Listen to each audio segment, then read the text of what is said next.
Last lecture में हम material properties, basic properties discuss कर रहे थे, वो प्रॉपर्टीज़ जो लीनियर एनालिसिस में या डिज़ाइन में इस्तेमाल होती हैं। सो अभी हम मटेरियल लेवल पे हैं और मटेरियल प्रॉपर्टीज़ को डिस्कस कर रहे हैं कि वो क्या है, उनका क्या इस्तेमाल है। ठीक है। सो उसी बेसिक डिस्कशन में एक टर्म आई थी स्पेसिफिक लेंथ। ठीक है।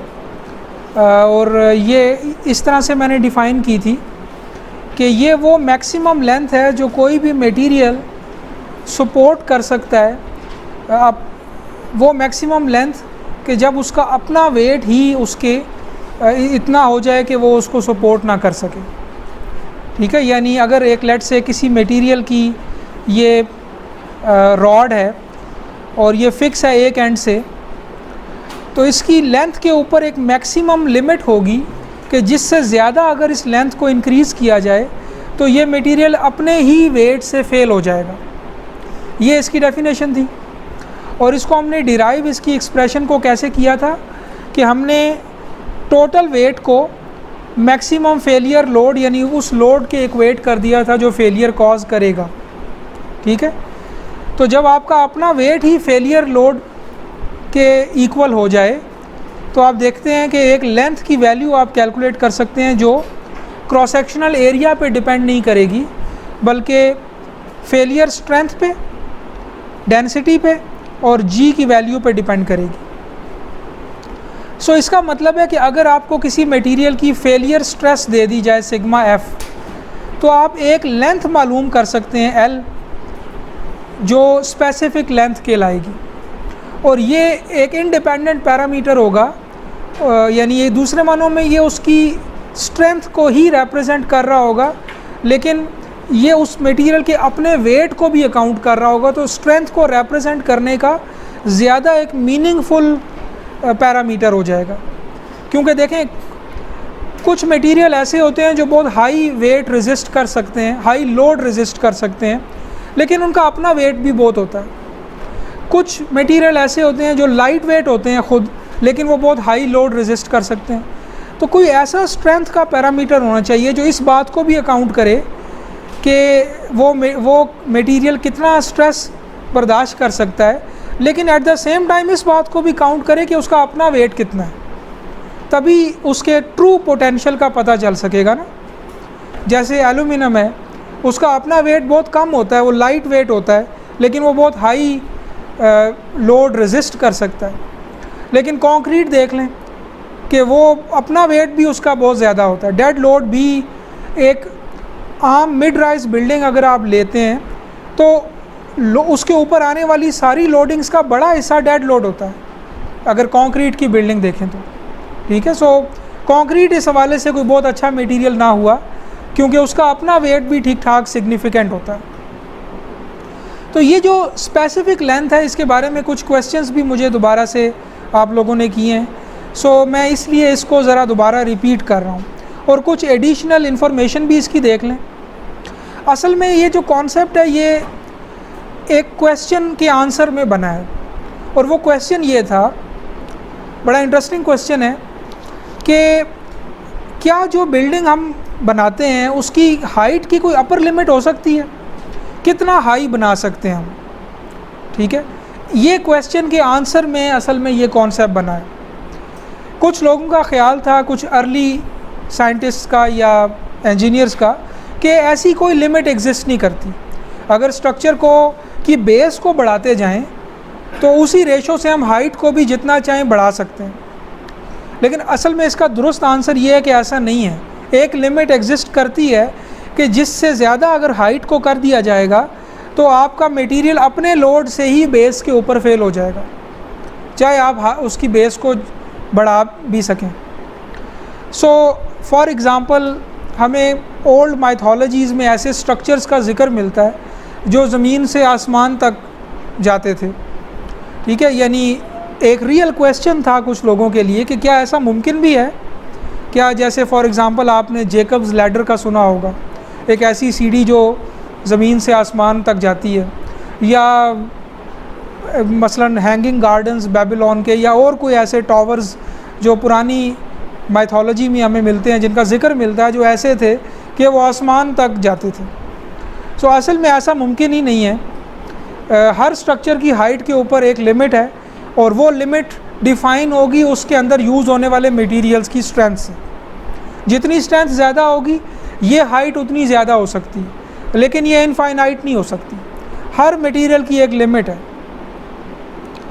सो असल में क्वेश्चन को रीफ्रेज यूँ किया जा सकता है कि how long a bar of a uniform cross section can be before it breaks due to its own wait.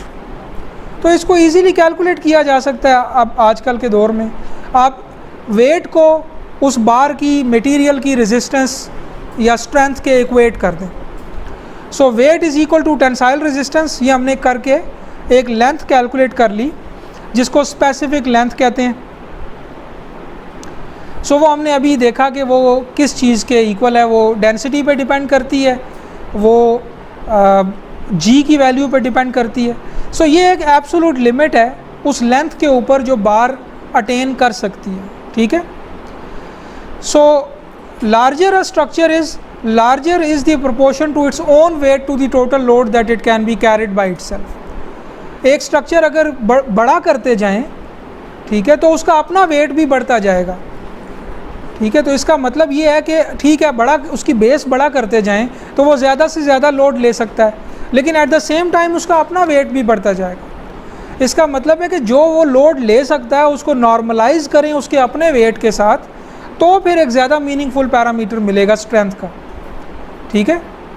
सो हमें पता है कि अगर आप किसी स्ट्रक्चर का साइज़ बढ़ाएं, किसी एलिमेंट का लेट से साइज़ बढ़ाएं, तो उसकी जो स्ट्रेंथ है वो उसकी square of the ruling dimensions के हिसाब से बढ़ती है। ठीक है। अगर आप एक बीम का क्रॉस सेक्शन बढ़ा दें, मटेरियल सेम रखें, तो बीम की स्ट्रेंथ बढ़ जाएगी स्क्वायर ऑफ द डायमेंशंस के हिसाब से। ठीक है। क्योंकि आपने एरिया बढ़ा दिया ना, तो अब एक तरह का वो लोड जो बीम को फेल करता है वो बढ़ गया है बिकॉज साइज़ बढ़ गया। लेकिन अगर आप ये ए और बी बढ़ा देते हैं बीम का, तो असल में आप वॉल्यूम भी बढ़ा रहे हैं ना। तो वॉल्यूम है वो तो क्यूब में बढ़ रहा है। ठीक है। वो तो एक डायमेंशन के क्यूब में बढ़ रहा है। लेट से एक स्क्वायर क्रॉस सेक्शन है, उसका साइज़ है ए बाय ए, आपने इसमें कोई इजाफा कर दिया तो आपने असल में ए स्क्वायर के प्रोपोर्शनल स्ट्रेंथ में इजाफा कर दिया, लेकिन ए क्यूब के प्रोपोर्शनल में वेट में इजाफा कर दिया। तो एक डायमेंशन बढ़ाने से, बेस की डायमेंशन लेट से स्ट्रक्चर की बढ़ाने से आप स्ट्रेंथ में तो इजाफा कर रहे हैं, ठीक है, लेकिन वेट में भी इजाफा कर रहे हैं, और वेट में इजाफा ज़्यादा तेज़ी से हो रहा है डायमेंशन बढ़ाने से।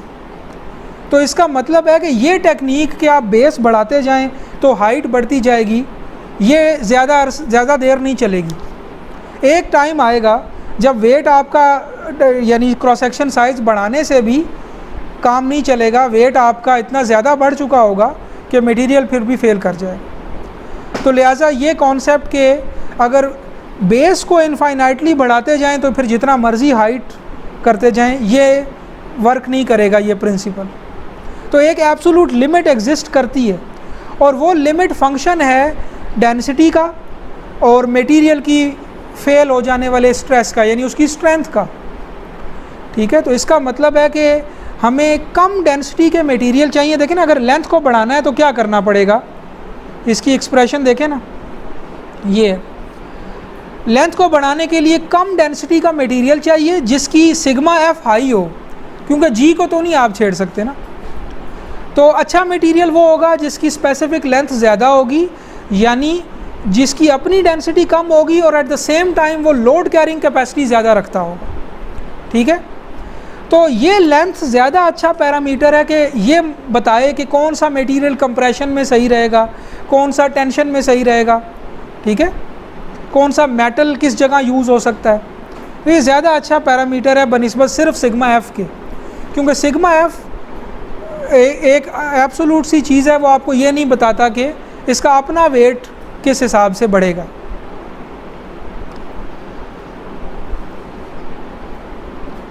सो अब इस कॉन्सेप्ट के स्ट्रक्चर की हर टाइप के हिसाब से, हर मटेरियल के हिसाब से उसकी हाइट का एक मैक्सिमम साइज़ होता है जिससे ज़्यादा उसको बड़ा नहीं किया जा सकता। इस कॉन्सेप्ट के या इस फैक्ट के कुछ कॉन्सिक्वेंसेस हैं। पहला तो यही है कि हम हर सोची जा सकने वाली हाइट का स्ट्रक्चर नहीं बना सकते, ठीक है। एक इससे रिलेटेड कॉन्सेप्ट ज़रा चेक कीजिएगा, मैं इस पर बात नहीं करता बट आप ख़ुद देखिएगा। स्पेस एलिवेटर का नाम आप लोगों ने सुना होगा, कुछ लोगों ने, कि स्पेस एलिवेटर क्या चीज़ है। इसको गूगल करें ज़रा, फिर देखें ये क्या बड़ा इंटरेस्टिंग कॉन्सेप्ट है। ये इस बात को थोड़ा चैलेंज करता है कि हर स्ट्रक्चर की कोई एक मैक्सिमम हाइट हो सकती है, और ये नाम से ही जैसे कि ज़ाहिर है ये एक ऐसा स्ट्रक्चर है जो हाइपोथेटिकल स्ट्रक्चर है, अभी सिर्फ सोचा गया है, जो ज़मीन से स्टार्ट होकर स्पेस तक जा रहा है, ठीक है। और ये एक बड़ी डिफरेंट किस्म की मैकेनिक्स रख रहा है कि ये ज़मीन की अपनी जो रोटेशन है उससे जो सेंट्रीफ्यूगल फोर्स है वो इस्तेमाल कर रहा है अपने डिज़ाइन में। तो ये अभी सिर्फ कॉन्सेप्ट है, ये कोई रियल चीज़ नहीं है। कुछ लोगों का ख्याल है कि ऐसा स्ट्रक्चर बनाना मुमकिन है अगर मटेरियल की कोई हाई क्लास हमें मिल जाए ऐसी कि जो बहुत अल्ट्रा स्ट्रेंथ रखते हों, तो ऐसा एलिवेटर बनाना मुमकिन है जो ज़मीन से लेके स्पेस तक जा सके, ठीक है। लेकिन ये चेक कीजिएगा, गूगल कीजिएगा, फिर देखें आपके पास बड़ा इंटरेस्टिंग चीज़ें आ जाएंगी। सो एक तो कॉन्सिक्वेंस ये है कि जो हमारे कन्वेंशनल मटेरियल्स हैं या जो कन्वेंशनल हमारी फ़िज़िक्स है, मैकेनिक्स है, इसको यूज़ करके आप हर मटेरियल की एक मैक्सिमम हाइट मालूम कर सकते हैं, उससे ज़्यादा नहीं जा सकते। नेचुरल स्ट्रक्चर्स को भी देख लें, वो ख़ुद ब खुद इस प्रिंसिपल पे चल रहे होते हैं ऑलरेडी, ठीक है। यानी ट्रीज़ आप देखें तो हाइट की ख़ास रेंज में है, या जो रियल एनिमल्स हैं, बड़े बड़े एनिमल्स, वो भी एक ख़ास रेंज में, वो नेचुरल स्ट्रक्चर्स हैं, उन्होंने अपने आप को सपोर्ट किया हुआ है ना, इवॉल्व हुए हैं वो। तो वो इस प्रिंसिपल पे हुए हैं कि उनके जिस मटेरियल से उनकी बॉडी बनी हुई है वो एक ख़ास हाइट तक ही उसको जाने दे सकती है। वरना तो नेचुरल सिलेक्शन में ऐसा भी हो सकता है ना कि हमें बहुत एबनॉर्मल किस्म के हाइट वाले एनिमल्स भी मिल जाते। ऐसा नहीं है। इसकी वजह यही है कि जिस मटेरियल से, जिस ऑर्गेनिक मटेरियल से ये सारे स्ट्रक्चर्स बने हुए हैं, लिविंग ऑर्गेनिजम्स, ये ख़ास हाइट ही को अलाउ करते हैं। बस इससे ज़्यादा हाइट जो है वो उस हाइट इतनी हो जाएगी कि अपने वेट के अंडर ही उनका वो मटेरियल सपोर्ट नहीं कर सके। तो कोई भी नेचुरल स्ट्रक्चर तो ऑलरेडी इस प्रिंसिपल पे चल रहा है, हमने इसको बाद में एक्सप्लोर किया। अच्छा, फिर इसी तरह ये तो ऑब्वियस है कि जैसे जैसे स्ट्रक्चर जो है वो बड़ा होता जाता है तो वो बल्कि भी होता जाता है, ठीक है। सो इसका मतलब है कि large bridges are heavier in proportion than smaller ones. और इसी तरह अगर फॉर एग्ज़ाम्पल एनिमल्स को देखें तो जो बड़े बड़े एनिमल्स हैं उनकी बोन्स और जो छोटे एनिमल्स हैं उनकी बोन्स की स्ट्रेंथ में फ़र्क होगा। यानी ऐसा नहीं है कि जो एलिफेंट की बोन की स्ट्रेंथ है वही एक छोटे एनिमल की बोन की भी वही स्ट्रेंथ हो। यानी जो आपके मटेरियल की स्ट्रेंथ है उसी ने वो हाइट डेवलप की हुई है कि जो उसको सपोर्ट कर सकती है। यानी ओवर डिज़ाइन आपको नहीं मिलेगा नेचुरल एनिमल्स में, जिसको हम अपनी ज़ुबान में ओवर डिज़ाइन कहते हैं, कि जिधर रिक्वायरमेंट कम है स्ट्रेंथ की और दे आपने ज़्यादा दी है, ऐसा नहीं मिलेगा। जो अपने सेल्फ वेट की रिक्वायरमेंट है वो रिक्वायरमेंट पूरी जो है वो हुई हुई है। मे भी इसमें थोड़ा फैक्टर ऑफ सेफ्टी भी हो, और ऑब्वियसली होगा। हमें ये ऑब्जर्वेशन में भी आता है कि कुछ लोड आप उठा भी सकते हैं अपने वज़न के अलावा भी, वो फैक्टर ऑफ सेफ्टी है। लेकिन कुछ ऐसे एनिमल्स हैं जो अपना वज़न सपोर्ट करने की जिनको ज़रूरत नहीं है। अच्छा, उनमें ये प्रिंसिपल आपको वायलेट होता हुआ मिलेगा। जैसे एक्वेटिक एनिमल्स हैं, अब उनके जो साइज़ हैं वो इतने बड़े बड़े भी हैं और उनकी प्रोपोर्शन में जो उनके मटेरियल की स्ट्रेंथ है, उनकी बोन्स की स्ट्रेंथ है, वो उतनी नहीं है जो उस मटेरियल को बर्दाश्त कर सके। उसकी रीज़न ये है कि उन्होंने अपना वेट बर्दाश्त करना ही नहीं होता। आलमोस्ट उनका सारा का सारा वेट ये बॉयंट फोर्स ने ही रेजिस्ट किया होता है, ठीक है।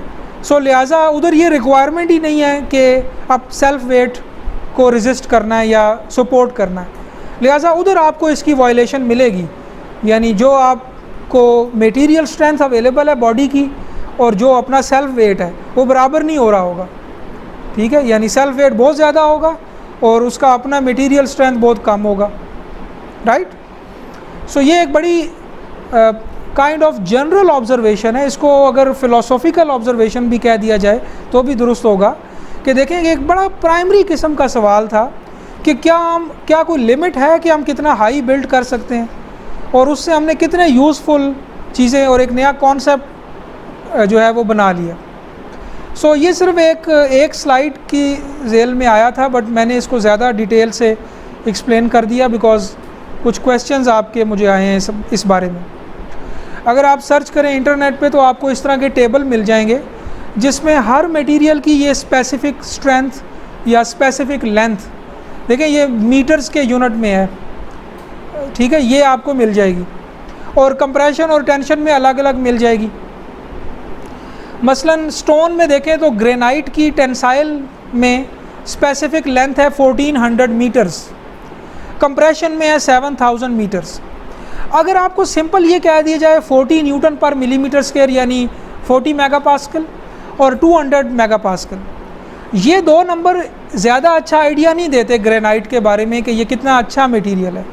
ये दो नंबर ज़्यादा बेहतर आइडिया देते हैं। ये एक फ़िज़िकल पिक्चर भी खींचते हैं और फिर हम डिफरेंट मटेरियल्स को इस नंबर से कंपेयर करके चेक भी कर सकते हैं कौन सा मटेरियल अच्छा है कौन सा बुरा है।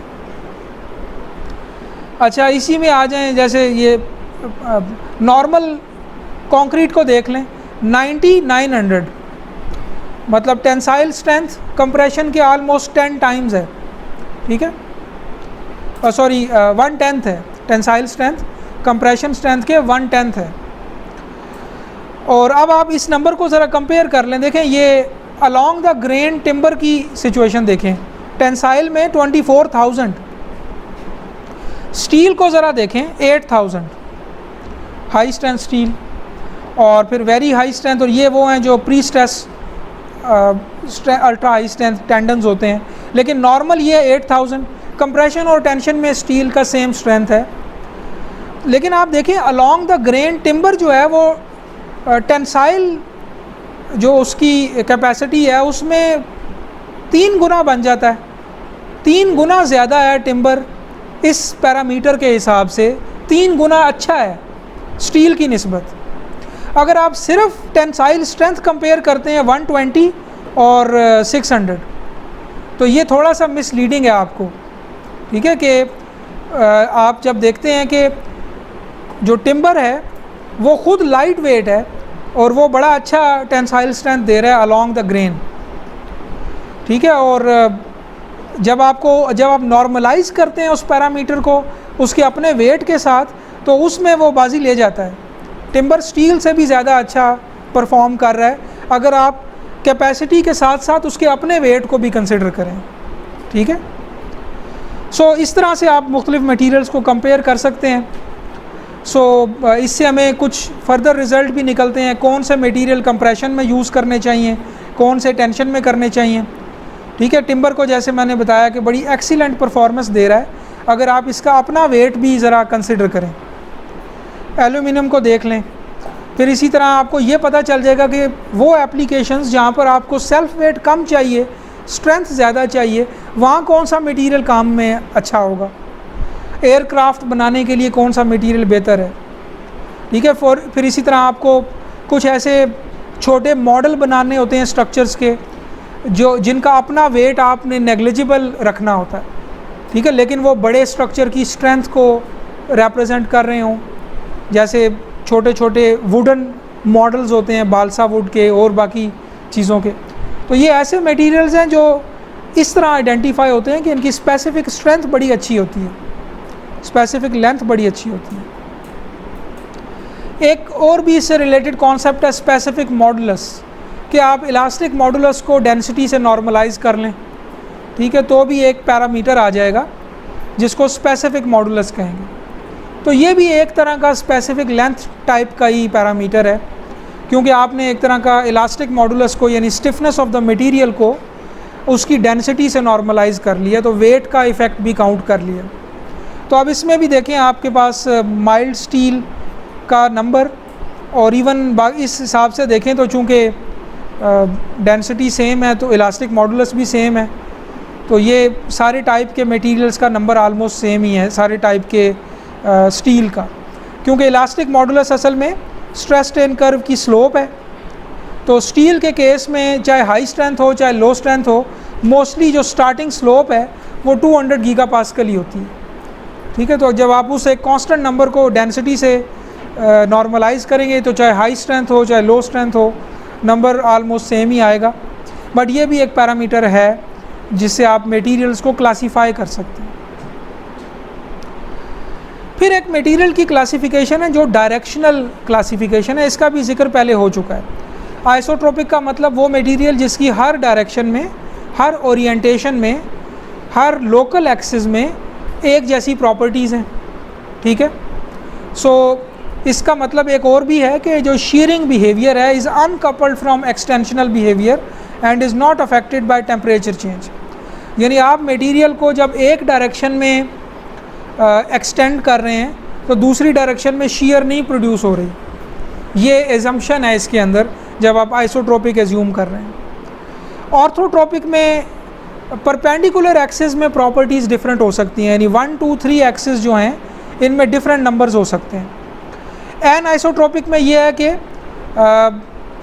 तीनों कोऑर्डिनेट्स में नंबर डिफरेंट हो सकता है।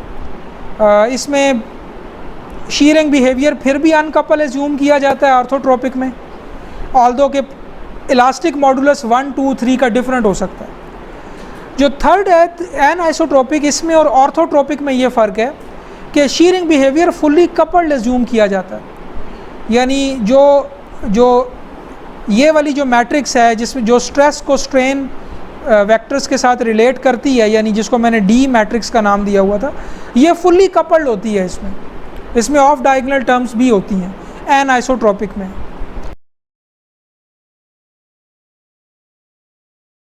देखें, बिल्कुल आप वो फर्स्ट स्लाइड को ज़हन में लाएं जिसमें मैंने हुक्स लॉ की जनरलाइज्ड फॉर्म ज़हन में लाई थी।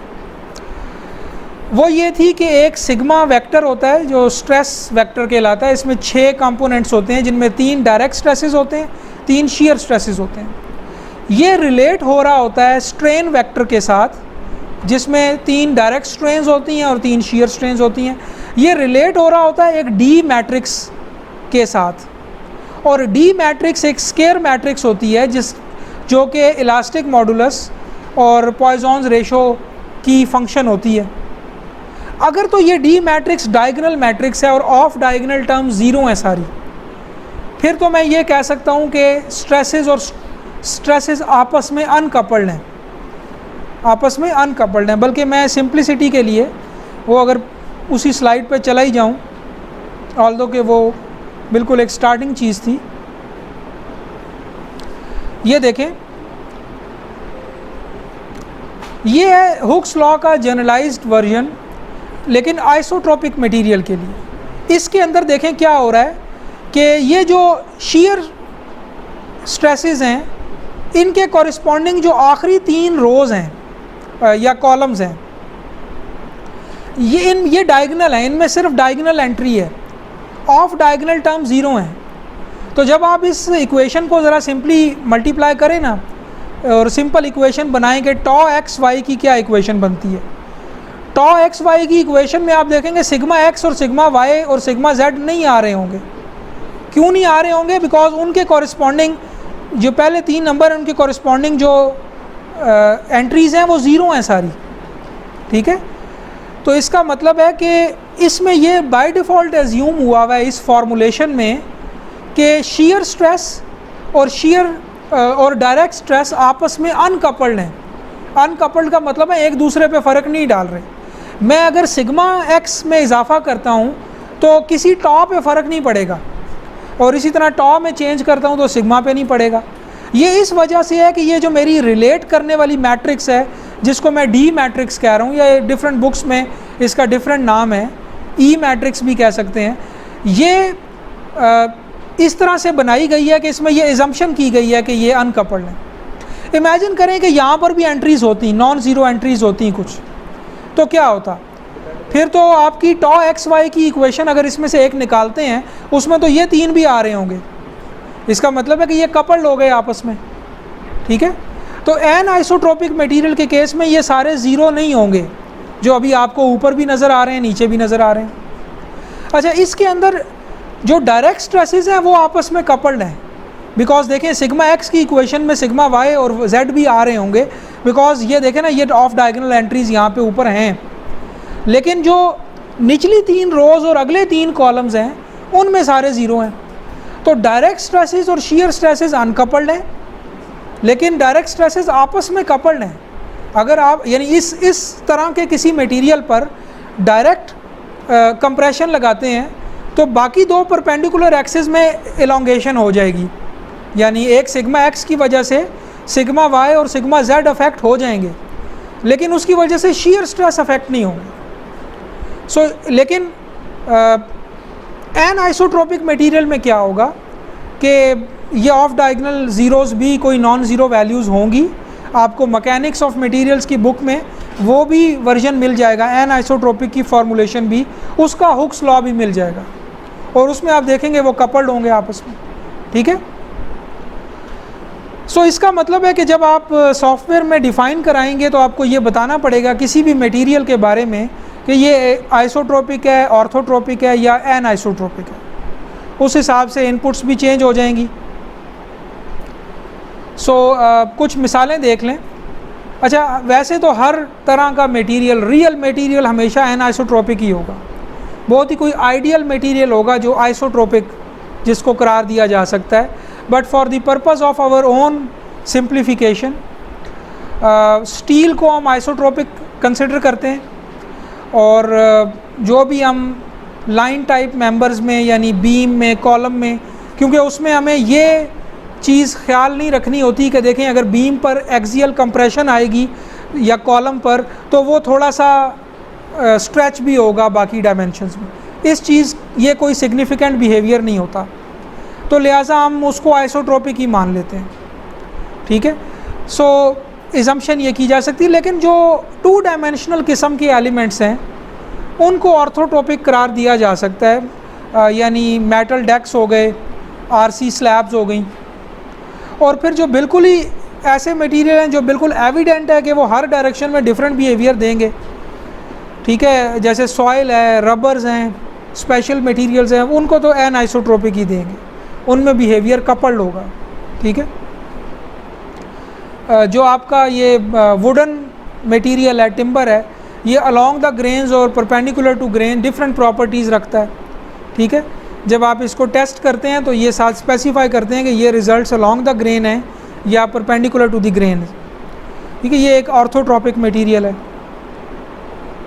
ये देखें ई टैब्स की एग्जांपल देके कि यहाँ पर आपको बताना होता है, जब आप मटेरियल डिफ़ाइन करते हैं तो इस फॉर्म को आप फिल करते हैं, तो इसमें देखें ई है, पॉइजन्स रेशो है, कोफिशिएंट ऑफ थर्मल एक्सपेंशन है और शेयर मॉडुलस है। शेयर मॉडुलस तो ई और पॉइजन रेशो से ही कैलकुलेट होके आ जाएगा। तो बेसिकली ये 3 प्रॉपर्टीज़ हैं जो आपने देनी है अगर इलास्टिक मटेरियल डिफ़ाइन करेंगे। और अगर आपने डेड लोड सॉफ्टवेयर से ख़ुद ही कैलकुलेट करवाना है तो फिर आपको यूनिट वेट भी देना पड़ेगा, चाहे मास डेंसिटी दे दें चाहे वेट डेंसिटी दे दें, एक चीज़ दे देंगे वो दूसरा उसमें कन्वर्ट हो जाएगा। अच्छा, ये बिहेवियर, डायरेक्शनल बिहेवियर डिफ़ाइन करवाना होगा। फिर आपको देखें ये है एनालिसिस का प्रॉपर्टीज़, जो एनालिसिस में अपना रोल प्ले करेंगी, जो के मैट्रिक्स में जाएंगी। यहाँ पर आप देंगे इस बटन में डिज़ाइन वैल्यूज़। डिज़ाइन वैल्यूज़ का मतलब है एफ सी प्राइम अगर कंक्रीट है, अगर स्टील है तो एफ वाई, ठीक है। फिर कुछ एडवांस्ड प्रॉपर्टीज़ हैं जो 3 कैटेगरीज़ में डिफ़ाइन की गई हैं। एक तो है नॉन लीनियर मटेरियल डेटा, यानी अगर आपने मटेरियल का एक्चुअल स्ट्रेस स्ट्रेन कर्व देना है तो वो यहाँ देंगे। मटेरियल की अपनी डैम्पिंग प्रॉपर्टी, डैम्पिंग कहते हैं एनर्जी डिसिपेटिंग कैपेसिटी को, यानी मटेरियल अपने ऊपर अप्लाई होने वाले लोडिंग की एनर्जी को भी डिसिपेट कर सकता है, उसको मटेरियल की डैम्पिंग कहेंगे। तो यहाँ पर आप मटेरियल की डैम्पिंग प्रोवाइड कर देंगे जो कि इस्तेमाल होगी अगर आपने बाद में डायनामिक एनालिसिस किया तो। डायनामिक एनालिसिस में डैम्पिंग का रोल है, ठीक है, तो वो जो डैम्पिंग मटेरियल की तरफ से कंट्रीब्यूट हो रही होगी वो यहाँ पे इनपुट दी जाएगी। और फिर कुछ टाइम डिपेंडेंट प्रॉपर्टीज़ हैं, या इसमें फिर टेम्परेचर डिपेंडेंट प्रॉपर्टीज़ भी आ जाएंगी। Long term properties, creep, shrinkage, ठीक है, टेम्परेचर हाई हो जाए तो कंक्रीट का बिहेवियर कैसे मॉडिफाई होगा, ये सारी इन्फॉर्मेशन इस बटन में आपने देनी है टाइम डिपेंडेंट प्रॉपर्टीज़ में। ठीक है, सो अभी सिर्फ ये देखें कि अगर आप मटेरियल को ऑर्थोट्रोपिक डिक्लेयर कर देते हैं तो आपको ये एडिशनल फॉर्म भी फिल करना पड़ेगा जिसमें वो चारों properties E, shear modulus, coefficient of thermal expansion, alpha और पॉइजन्स रेशो, ये चारों को फिर तीनों एक्सिस में देना पड़ेगा। ठीक है, सो अभी ये डिफ़ॉल्ट में तो तीनों सेम ही रखेगा वो, बट आप इनको चेंज कर सकते हैं। ये डिस्कशन हम ऑलरेडी कर चुके हैं कि मटेरियल का बिहेवियर डिफरेंट स्ट्रेन लेवल्स पे लीनियर और नॉन लीनियर हो सकता है, और फिर इस बेसिस पे ये कुछ टाइप्स हैं, जेनेरिक टेम्पलेट्स हैं जिनमें मटेरियल्स को फर्दर क्लासीफाई किया जा सकता है। तो ये ऑलरेडी हमने डिस्कस कर लिए हुए हैं। सो ये जो लीनियर और नॉन लीनियर बिहेवियर है या स्ट्रेस और स्ट्रेन बिहेवियर है, ये सिर्फ ऐसा नहीं है कि जब भी स्ट्रेस अप्लाई किया जाएगा, स्ट्रेन मेजर की जाएगी तो एक बिहेवियर बन जाएगा जो कांस्टेंट होगा। ये बहुत सी चीज़ों पर डिपेंड भी करता है, और वो ये कुछ लिस्ट अवेलेबल है आपके सामने जो कि स्ट्रेस स्ट्रेन बिहेवियर पर फ़र्क डाल सकते हैं किसी मटेरियल के। ठीक है, मटेरियल कंपोजिशन तो समझ आता है, इनिशियल कंडीशंस, मटेरियल पहले से स्ट्रेस कंडीशन में तो नहीं है जब उसके ऊपर आपने स्ट्रेस लगाया और स्ट्रेन मेजर की, यानी उसका रिस्पांस देखा। और स्ट्रेन की स्टेट क्या है, पहले से क्या स्ट्रेन लेवल है उसके अंदर, स्ट्रेन की डायरेक्शन, उसकी हिस्ट्री, पहले से साइक्लिक स्ट्रेन तो नहीं लगी हुई और फिर आपने दोबारा ये टेस्ट किया। फिर जो इसमें इम्पॉर्टेंट चीज़ है, for example rate of strain change, आप एक ही सैम्पल टेस्ट करते हैं, आप उसके ऊपर स्ट्रेन चेंज का रेट डिफरेंट करें, उसका रिस्पांस डिफरेंट हो जाएगा। ठीक है, आपने टेस्ट किया होगा कंक्रीट का, स्टील का, तो उसमें आपको एक, अगर डिस्प्लेसमेंट कंट्रोल्ड मशीन हो तो स्ट्रेन रेट रखना पड़ता है, अगर फोर्स कंट्रोल्ड मशीन हो तो स्ट्रेस रेट रखना पड़ता है। तो आपको बताना पड़ता है कि फॉर एग्ज़ाम्पल 0.5 मेगा पास्कल पर सेकेंड लगाओ, ठीक है, या 0.0001 स्ट्रेन मिलीमीटर पर सेकेंड, यानी इस रेशो से स्ट्रेन को इंक्रीज़ करो। तो ये नंबर अगर आप बदलेंगे तो आप देखेंगे वही मटेरियल डिफरेंट स्ट्रेंथ पे या डिफरेंट स्ट्रेस पे फेल होगा। ठीक है, इसका मतलब है कि कितनी तेज़ी से या कितनी स्लोली आपके स्ट्रेन को बिल्टअप किया जा रहा है, इस पर भी डिपेंड करता है मटेरियल का रिस्पांस। तो अभी यूँ करते हैं कि कंक्रीट और स्टील दोनों के कुछ टिपिकल स्ट्रेस स्ट्रेन कर्व्स देखते हैं। ऑलरेडी आप इस कॉन्सेप्ट से वाकिफ़ हैं, तो मैं जल्दी से कुछ एग्जाम्पल मटेरियल मॉडल आपके सामने रखूँगा कि लोगों ने एक्सटेंसिव टेस्टिंग करके कंक्रीट के स्ट्रेस स्ट्रेन कर्व्स के लिए क्या इक्वेशंस दी हुई हैं जिनको आप रेडीली यूज़ कर सकते हैं अगर आपके पास कुछ बेसिक इनपुट वैल्यूज़ हों। सो ये कुछ टिपिकल शेप्स हैं। ये एक ऐसी शेप है जिसमें जो माइल्ड स्टील के लिए सूटेबल है, कि जिसमें एक वेल डिफाइंड यील्ड पॉइंट है, उसके बाद पार्टिकल सेटल होते हैं, फिर स्ट्रेन हार्डनिंग होती है। ये एक ऐसी स्ट्रेस स्ट्रेन कर्व है जो प्री स्ट्रेसिंग स्टील के लिए सूटेबल है। प्री स्ट्रेसिंग स्टील जो है वो बहुत हाई स्ट्रेंथ होती है, यानी अगर माइल्ड स्टील जो है वो 60 KSI पे यील्ड हो रही है तो इसका टिपिकल वैल्यू होती है 270 KSI, इस तरह 270 240 KSI। प्री स्ट्रेसिंग टेंडन्स जो होते हैं वो इस स्टील के बनते हैं। सो इसका जो ये सेटलमेंट वाला पोर्शन है, ये एक तरह का रिमूव हुआ होता है और डायरेक्टली ये लीनियर रेंज से नॉन लीनियर रेंज में चली जाती है। फिर एक सिंप्लीफाइड कर्व ये है कि आप इसको आइडियलाइज कर लें ए को बाई लीनियर से, यानी सिंपल एक स्ट्रेट लाइन और उसके बाद सडनली ये फ्लैट हो गया, नो स्ट्रेन हार्डनिंग। तो ये एक सिंप्लीफाइड या आइडियलाइज्ड कर्व है। अगर दोनों तरफ देखें, कंप्रेशन और टेंशन दोनों तरफ की बनानी हो तो ये एक बाईलीनियर इलास्टोप्लास्टिक स्टील का स्ट्रेस स्ट्रेन कर्व है, EPP, इलास्टिक परफेक्टली प्लास्टिक। सो हमारी सिंपल कैलकुलेशंस में ये बड़ा कॉमनली यूज़ होता है कि एक सिग्मा वाई तक लाइन बिल्कुल स्ट्रेट रही, कंप्रेशन में भी टेंशन में भी, और फिर उस सिग्मा वाई के बाद फ्लैट हो गई, वो बिल्कुल कोई स्ट्रेंथ फर्दर शो नहीं कर रहा। कंक्रीट का जो बिहेवियर है टिपिकली वो शुरू से ही नॉन लीनियर है। वो ऐसा नहीं है कि पहले एक स्ट्रेट लाइन है और बाद में नॉन लीनियर हुआ, वो शुरू से ही गोल टाइप का एक बिहेवियर है, नॉन लीनियर बिहेवियर है। और सिंप्लिसिटी के लिए इसको शुरू में स्ट्रेट मान लिया जाता है, बट असल में ये स्टार्टिंग से ही नॉन लीनियर है। सिग्मा मैक्सिमम तक ये जाएगी ये नॉन लीनियर कर्व, उसके बाद डिग्रेड हो जाएगा।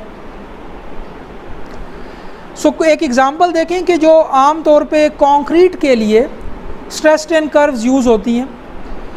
ये एक कंक्रीट मॉडल है जिसे कहते हैं मॉडिफाइड हॉग्नेस्टैड मॉडल। एक ओरिजिनल हॉग्नेस्टैड मॉडल है, फिर उसके बाद ये मॉडिफाइड हॉग्नेस्टैड मॉडल है। ये इक्वेशन इसकी अवेलेबल है। आप इसमें देखें कि एप्सिलॉन जो है, एप्सिलॉन सी, वो तो एक वेरिएबल है ना, वो एक्स एक्सिस पे वेरी कर रहा है। आपको एप्सिलॉन नॉट चाहिए और आपको एफ सी डबल प्राइम चाहिए। एप्सिलॉन नॉट और एफ सी डबल प्राइम असल में इस पीक नंबर के कोऑर्डिनेट्स हैं। इस पीक नंबर का जो स्ट्रेन है वो एप्सिलॉन नॉट है, पीक नंबर का जो स्ट्रेस है वो एफ सी डबल प्राइम है। इसका मतलब है कि अगर आपको अपने कंक्रीट का अल्टीमेट पॉइंट पता है, पीक पॉइंट पता है, तो ये इक्वेशन आपको एक कर्व दे देगी जो उस पॉइंट में से पास करेगी। ठीक है। सो डिटेल्ड एक्सटेंसिव टेस्टिंग के बाद ये मॉडल बनाया गया, और इसमें क्या होता है कि शुरू में ये कर्व होती है, पीक पॉइंट के बाद इसका लीनियर पार्ट स्टार्ट हो जाता है। ठीक है। सो लीनियर पार्ट को ड्रा करने के लिए भी गाइडलाइन अवेलेबल है। इसके ये फर्स्ट पार्ट जो कर्व वाला पार्ट है, इसके लिए भी इक्वेशन अवेलेबल है। तो इसका मतलब है ये जो कंक्रीट मॉडल होते हैं, स्ट्रेस स्ट्रेन मॉडल, ये टेम्पलेट्स होते हैं किसी मटेरियल के जो एक्सटेंसिव टेस्टिंग के बाद रिसर्चर्स ने बाकी लोगों के लिए दे दिए गए होते हैं। आपको कुछ मिनिमम इन्फॉर्मेशन अपने मटेरियल की पता हो तो आप ये मॉडल इस्तेमाल करके कंप्लीट कर्व एनालिटिकली या वैसे ही ड्रॉ कर लेते हैं। ठीक है, जो कि एक्सपेरिमेंटल कर्व का कुछ जगहों पे एज आ रिप्लेसमेंट के तौर पे यूज़ हो सकता है। इसी तरह एक सिंपल पैराबोला कर्व है। ठीक है, इसकी इक्वेशन भी मैं आगे दिखाऊंगा। ये भी कंक्रीट के लिए अक्सर यूज़ होती है। ये एक और मॉडल है, इस रिसर्चर ने दिया है और उसकी भी इक्वेशन अवेलेबल है। इसमें भी आप देखें कि वो पीक नंबर के कोऑर्डिनेट्स इस्तेमाल हो रहे हैं और आपको ये पूरी कर्व मिल जाती है। इसमें फ़र्क ये है कि लीनियर ट्रेल नहीं है, यानी यहाँ पर तो इस पीक के बाद ये लीनियर लाइन हो जाती है, इसमें सारा पैराबोला है। और एक और देखें इलास्टिक प्लास्टिक, ये बड़ा ही क्रूड या बड़ा बेसिक स्ट्रेस स्ट्रेन मटेरियल है या कर्व है। कंक्रीट के लिए ये सूटेबल नहीं है, स्टील के लिए ज़्यादा सूटेबल है। ठीक है। अनकन्फाइंड कंक्रीट यानी जो नॉर्मल कंक्रीट है, उसके लिए कुछ डिफरेंट किस्म के स्ट्रेस स्ट्रेन कर्व जो डिफरेंट गाइडलाइंस में अवेलेबल हैं। ये उनका एक सिर्फ यूँ समझ लें कि पिक्टोरियल ओवरव्यू है, इनमें इक्वेशंस नहीं गिवन। लीनियर भी तो एक स्ट्रेस स्ट्रेन कर्व मॉडल कहलाया जा सकता है, यानी ये आप यूँ कह सकते हैं कि ये एक ऐसा स्ट्रेस स्ट्रेन मॉडल है जिसकी ये इक्वेशन है, sigma is equal to E into epsilon. यानी ये भी एक स्ट्रेस स्ट्रेन मॉडल है जो सिंप्लिसिटी के लिए यूज़ कर सकते हैं आप। बट फॉर एग्ज़ाम्पल ये PCA गाइडलाइंस, BS कोड, ये पैराबोलिक मॉडल जो आपको पहले दिखाया है। अब ये विटनी का जो स्ट्रेस स्ट्रेन मॉडल है ये बड़ा फ़नी लग रहा है, यानी ये एक ऐसा स्ट्रेस स्ट्रेन कर्व है जो ज़ीरो से स्टार्ट ही नहीं हो रहा। ये एक ख़ास पॉइंट से स्टार्ट होता है, एक ख़ास स्ट्रेन तक कोई स्ट्रेस डेवलप नहीं हो रहा और फिर सडनली ये ज़ीरो से उठकर पीक पर चला गया और वहाँ पे फ्लैट हो गया। ये विटनी का, इसको आप स्ट्रेस स्ट्रेन मॉडल तो नहीं कह सकते, लेकिन असल में जो आप विटनी की आइडियलाइजेशन करते हैं ना, जब आप ये इक्विवेलेंट रेक्टेंगुलर ब्लॉक बनाते हैं फ्लेक्सुरल एनालिसिस में, तो बेसिकली आप अगर सोचें तो आप ये स्ट्रेस स्ट्रेन कर्व इस्तेमाल कर रहे होते हैं। ये आपने बस याद रखना है अभी, और मैं इन स्लाइड्स के एंड पे आपको बताऊंगा कि ये क्यों विटनी का स्ट्रेस स्ट्रेन ब्लॉक ऐसे फ़नी लुकिंग है। यानी जब आप विटनी का कॉन्सेप्ट यूज़ कर रहे हैं तो असल में आप ये स्ट्रेस स्ट्रेन कर्व इस्तेमाल कर रहे हैं। जो कि कोई लॉजिक नहीं बनाती, यानी कुछ स्ट्रेन तक नो स्ट्रेस, एक ख़ास स्ट्रेन पे सडनली पीक और फिर वो बाकी सारी स्ट्रेन पर वही पीक रह रही है। ठीक है, सो ये शेप ज़हन में रख लें और मैं आपको इन्हीं स्लाइड्स के एंड पे बताऊंगा कि ये क्यों इर्रेशनल शेप आप विटनी के केस में यूज़ कर रहे होते हैं। इसी तरह एक रिसर्चर है मैंडर, उसने भी different stress strain curves propose किए हैं, तो ये उनकी शेप्स हैं। ठीक है, अब आगे मैं इसकी मैंडर्स की इक्वेशन भी आपको दिखाऊंगा। सो ये वो हॉग्नेस्टैड्स पैराबोला है, एक पुराना मॉडल है कंक्रीट का जो थ्रू आउट पैराबोला ही है, जिसकी ये इक्वेशन है। इसका मॉडिफाइड वर्जन आपको पहले दिखाया था जिसमें पीक के बाद लीनियर लाइन है। ठीक है, सो अब आप खुद सर्च करें, आपको बहुत से कंक्रीट के मॉडल मिल जाएंगे। जिसने भी एक्सटेंसिव टेस्टिंग लैब में की होगी डिफरेंट कंक्रीट के सैंपल्स के ऊपर, वो ये बताएगा आपको कि किन प्रॉपर्टीज़ पे कंक्रीट का स्ट्रेस स्ट्रेन कर्व मैटर करता है, भी डिपेंड करता है, और फिर वो आपको एक एम्पिरिकल इक्वेशन भी देगा इस टाइप की, जैसे ये है। ठीक है, सो अब ये देखें, different experimental stress strain curves हैं, 4500 PSI से लेके 17,500 PSI पीक वैल्यू की बात कर रहा हूँ। तो जैसे जैसे आप देखें कंक्रीट हाई स्ट्रेंथ होता जा रहा है, वो थोड़ा ब्रिटल भी होता जा रहा है, यानी जो 17,000 PSI वाला बड़ा अल्ट्रा हाई स्ट्रेंथ कंक्रीट है वो सडनली नीचे आ रहा है, लेकिन जो बड़ा लो स्ट्रेंथ कंक्रीट है वो सडनली नीचे नहीं आ रहा। ठीक है, सो जो हाई स्ट्रेंथ सैंपल होगा वो अपने अंदर एनर्जी अब्जॉर्ब करता रहेगा और सडनली फिर फेल होगा। ठीक है, सो डक्टाइल और ब्रिटल की क्लासिफिकेशन ऑलरेडी आपको पता है। ब्रिटल मटेरियल कोई वार्निंग नहीं देते, डक्टाइल वार्निंग देते हैं। सो ये एक एग्जांपल है, डक्टाइल मटेरियल पीक के बाद काफ़ी आगे तक स्टेबल रहेगा, ब्रिटल मटेरियल पीक के बाद सडनली फेल हो जाएगा। सो डक्टिलिटी बहुत इंपॉर्टेंट पैरामीटर है, इसकी अहमियत पे भी लास्ट टाइम मैंने ज़ोर दिया था, और उसकी वाहिद रीज़न ये है कि आप ये चीज़ चाह रहे होते हैं कि कोलैप्स से पहले वार्निंग मिले हर सूरत। ऑल्दो कि आप कोलैप्स के लिए कभी डिज़ाइन नहीं करते, लेकिन अगर कभी अनफोर्सीन सर्कमस्टांसिस की वजह से कोलैप्स हो तो वो डक्टाइल हो। ठीक है, सो डक्टाइल मटेरियल पीक के बाद अपनी असल फीचर दिखाता है। तो जब कोई मटेरियल यील्ड होने लगता है और अगर वो डक्टाइल हो तो वो इतना टाइम दे देता है कि वो जो मटेरियल जो स्ट्रेसेस की रीडिस्ट्रीब्यूशन होती है, यानी उसके फेल होने की वजह से जो रीडिस्ट्रीब्यूशन होके बाकी एलिमेंट्स पे स्ट्रेस डिस्ट्रीब्यूट होंगे, उसका टाइम देता है डक्टाइल मटेरियल। ब्रिटल मटेरियल उसका टाइम नहीं देता। तो ये रीडिस्ट्रीब्यूशन है जो हमें बचाती है। अगर आपके स्ट्रक्चर में बहुत से रिडंडेंट एलिमेंट्स हैं, वो इस सूरत में काम आ जाएंगे। रिडंडेंट का मतलब है जो वैसे ज़रूरत नहीं है, ठीक है, जो एक्स्ट्रा हैं। ठीक है, नॉर्मल लोडिंग के अगर लगाई जाए तो उनमें कोई स्ट्रेस डेवलप नहीं होता, लेकिन अगर रीडिस्ट्रीब्यूशन होती है स्ट्रेसेस की किसी प्राइमरी एलिमेंट के यील्ड होने से, तो वो रिडंडेंट एलिमेंट एकदम फ़ायदेमंद हो जाएंगे। ठीक है, तो जितनी इनडिटर्मिनेसी होगी स्ट्रक्चर में, मैकेनिज़्म उतना अच्छा बनेगा, बिकॉज आपके वो रीडिस्ट्रीब्यूशन उतनी ज़्यादा हो जाएगी और आपका उतना डक्टाइल फेलियर की तरफ आप चले जाएंगे। सो ये भी सेल्फ एक्सप्लेनेटरी सी स्लाइड है। डक्टाइल मटेरियल ये A B prime behaviour follow कर रहा है, brittle material A B stress strain curve follow कर रहा है। ठीक है, और डक्टाइल फेलियर की एग्जांपल आपको पता है कि स्टील का जो फेलियर है वो डक्टाइल है।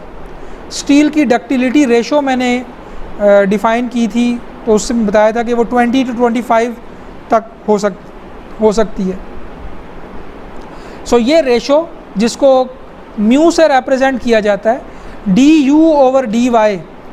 डी यू जो है वो अल्टीमेट स्ट्रेन है या अल्टीमेट डेफॉर्मेशन है जो सेफली आप रेजिस्ट कर सकते हैं उस मटेरियल से, और डी वाई वो जिधर वो पहली दफ़ा यील्ड हुआ है। तो ये रेशो स्टील के केस में काफ़ी हाई होती है। इस रेशो को स्ट्रक्चर लेवल पे भी देखा जाता है कि पूरे स्ट्रक्चर की अगर कर्व बनाई जाए, एलिमेंट लेवल पे भी देखा जाता है एम थीटा कर्व अगर बनाई जाए, और क्रॉस सेक्शन लेवल पे भी देखा जाता है अगर एम फी कर्व बनाई जाए, ठीक है।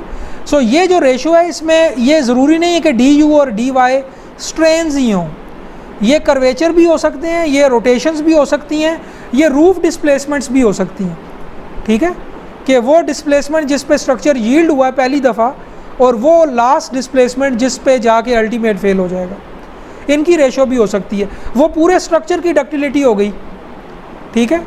सो ये फैक्टर हर लेवल पे देखा जाता है और हाई होगा जितना उतना अच्छा होगा। सो ये वही कॉन्सेप्ट कि जैसे स्टिफनेस हर लेवल पे बनी है और अल्टीमेटली स्ट्रक्चर तक पहुंची है, उसी तरह डक्टिलिटी भी मटेरियल से स्टार्ट होती है और स्ट्रक्चर तक पहुंचती है।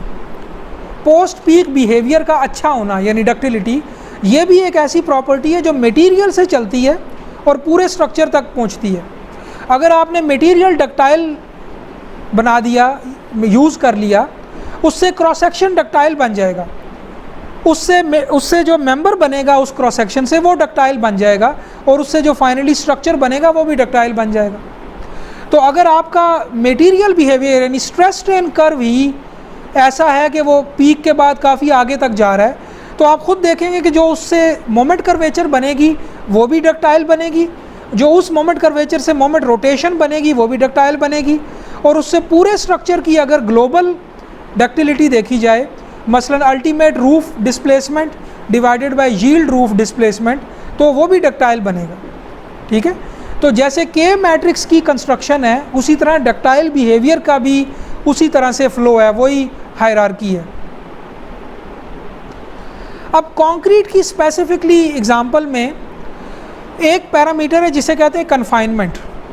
ये डक्टिलिटी पर या स्ट्रेस स्ट्रेन कर्व के पीक के बाद के बिहेवियर पर सिग्निफिकेंटली अफेक्ट डालता है। यानी कंक्रीट को हम यूज़ करते हैं स्टील के साथ, और स्टील का प्राइमरी मकसद है टेंसाइल स्ट्रेसेस को रेजिस्ट करना, लेकिन एक एडिशनल बेनिफिट स्टील ये देता है, और दोनों तरह के स्टील देते हैं, लॉन्गिट्यूडनल भी और टाइज भी, स्टरअप्स भी, कि वो बीच की कंक्रीट को कन्फाइन करते हैं। लॉन्गिट्यूडनल तो अलोंग द लेंथ चलते हैं, और टाइज जो हैं वो थोड़ी थोड़ी स्पेसिंग के बाद आती हैं। कॉलम के केस में, बीम के केस में स्टरअप्स हैं जो थोड़ी थोड़ी स्पेसिंग के बाद आती हैं। इन टाइज का या स्टरअप्स का प्राइमरी मकसद तो है शीयर स्ट्रेसेस को रेजिस्ट करना, लेकिन इनका सेकेंडरी पर्पस ये बन जाता है कि ये कन्फाइन करती हैं बीच की कंक्रीट। अब कंक्रीट लकीली एक ऐसा मटेरियल है जो कन्फाइन जब कर दिया जाए तो अपने बिहेवियर को सिग्निफिकेंटली इम्प्रूव कर लेता है, ठीक है। यानी एक आम सिलेंडर आप लें, उसको टेस्ट करें, और अगर वही किसी तरह से आप सोचें कि कंक्रीट स्टील के साथ कन्फाइन हुई है, तो उस सिलेंडर का जो बिहेवियर होगा वो बहुत ही कम लेवल का होगा कंपेयर टू जो कन्फाइंड कंक्रीट का होगा। यानी अगर अनकन्फाइंड कंक्रीट ये स्ट्रेस स्ट्रेन फॉलो कर रहा है ना, ये वाला, ये अनकन्फाइंड कंक्रीट कर रहा है, तो कन्फाइंड कर रहा होगा इस तरह का कि वो अल्टीमेट स्ट्रेंथ भी ज़्यादा रखेगा और डक्टिलिटी भी ज़्यादा रखेगा।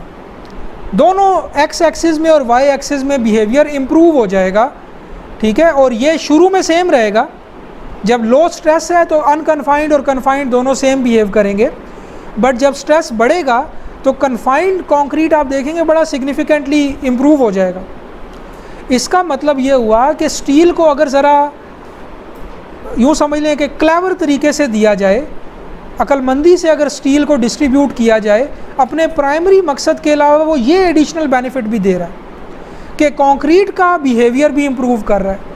यानी आप इमेजिन करें कि ये कितनी मज़े की बात है कि एक मटेरियल का इनहेरेंट बिहेवियर एक एक्सटर्नल दूसरे मटेरियल की वजह से इम्प्रूव हो जाए, तो आप क्यों ना ये करना चाहेंगे, स्पेशली जब दूसरा मटेरियल देना ही देना है शीयर स्ट्रेसेस की वजह से, फ्लेक्सुरल स्ट्रेसेस की वजह से, तो लॉन्गिट्यूडनल स्टील आपने देनी ही देनी है, वो तो MU की रिक्वायरमेंट है, ठीक है। तो आप उसको क्यों ना ऐसे तरीके से दें कि वो कंक्रीट को कन्फाइन कर ले। इसी तरह जो आपने AV देना है, शीयर स्टील देनी है, स्टरअप्स या टाइज देनी है, वो तो एनीवेज देनी है, वो आपने कैलकुलेट की हैं शीयर डिमांड के अगेंस्ट, तो क्यों ना वो ऐसे तरीके से डिस्ट्रीब्यूट की जाएं कि वो अपने प्राइमरी मकसद के अलावा कोर कंक्रीट के बिहेवियर को भी इम्प्रूव कर ले।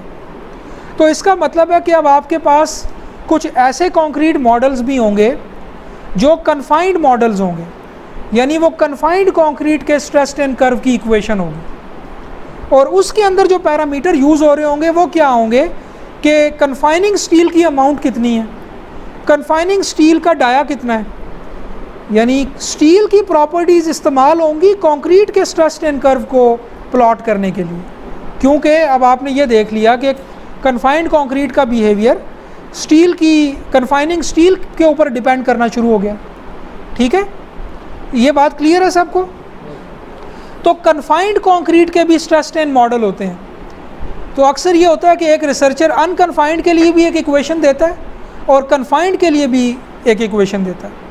अनकन्फाइंड के लिए तो आपको बड़ी बेसिक इन्फॉर्मेशन चाहिए, मसलन ये पीक पॉइंट के कोऑर्डिनेट्स डाल दें, उसमें जो आप एक्सपेक्ट कर रहे हैं वो पूरी कर्व बना देगा।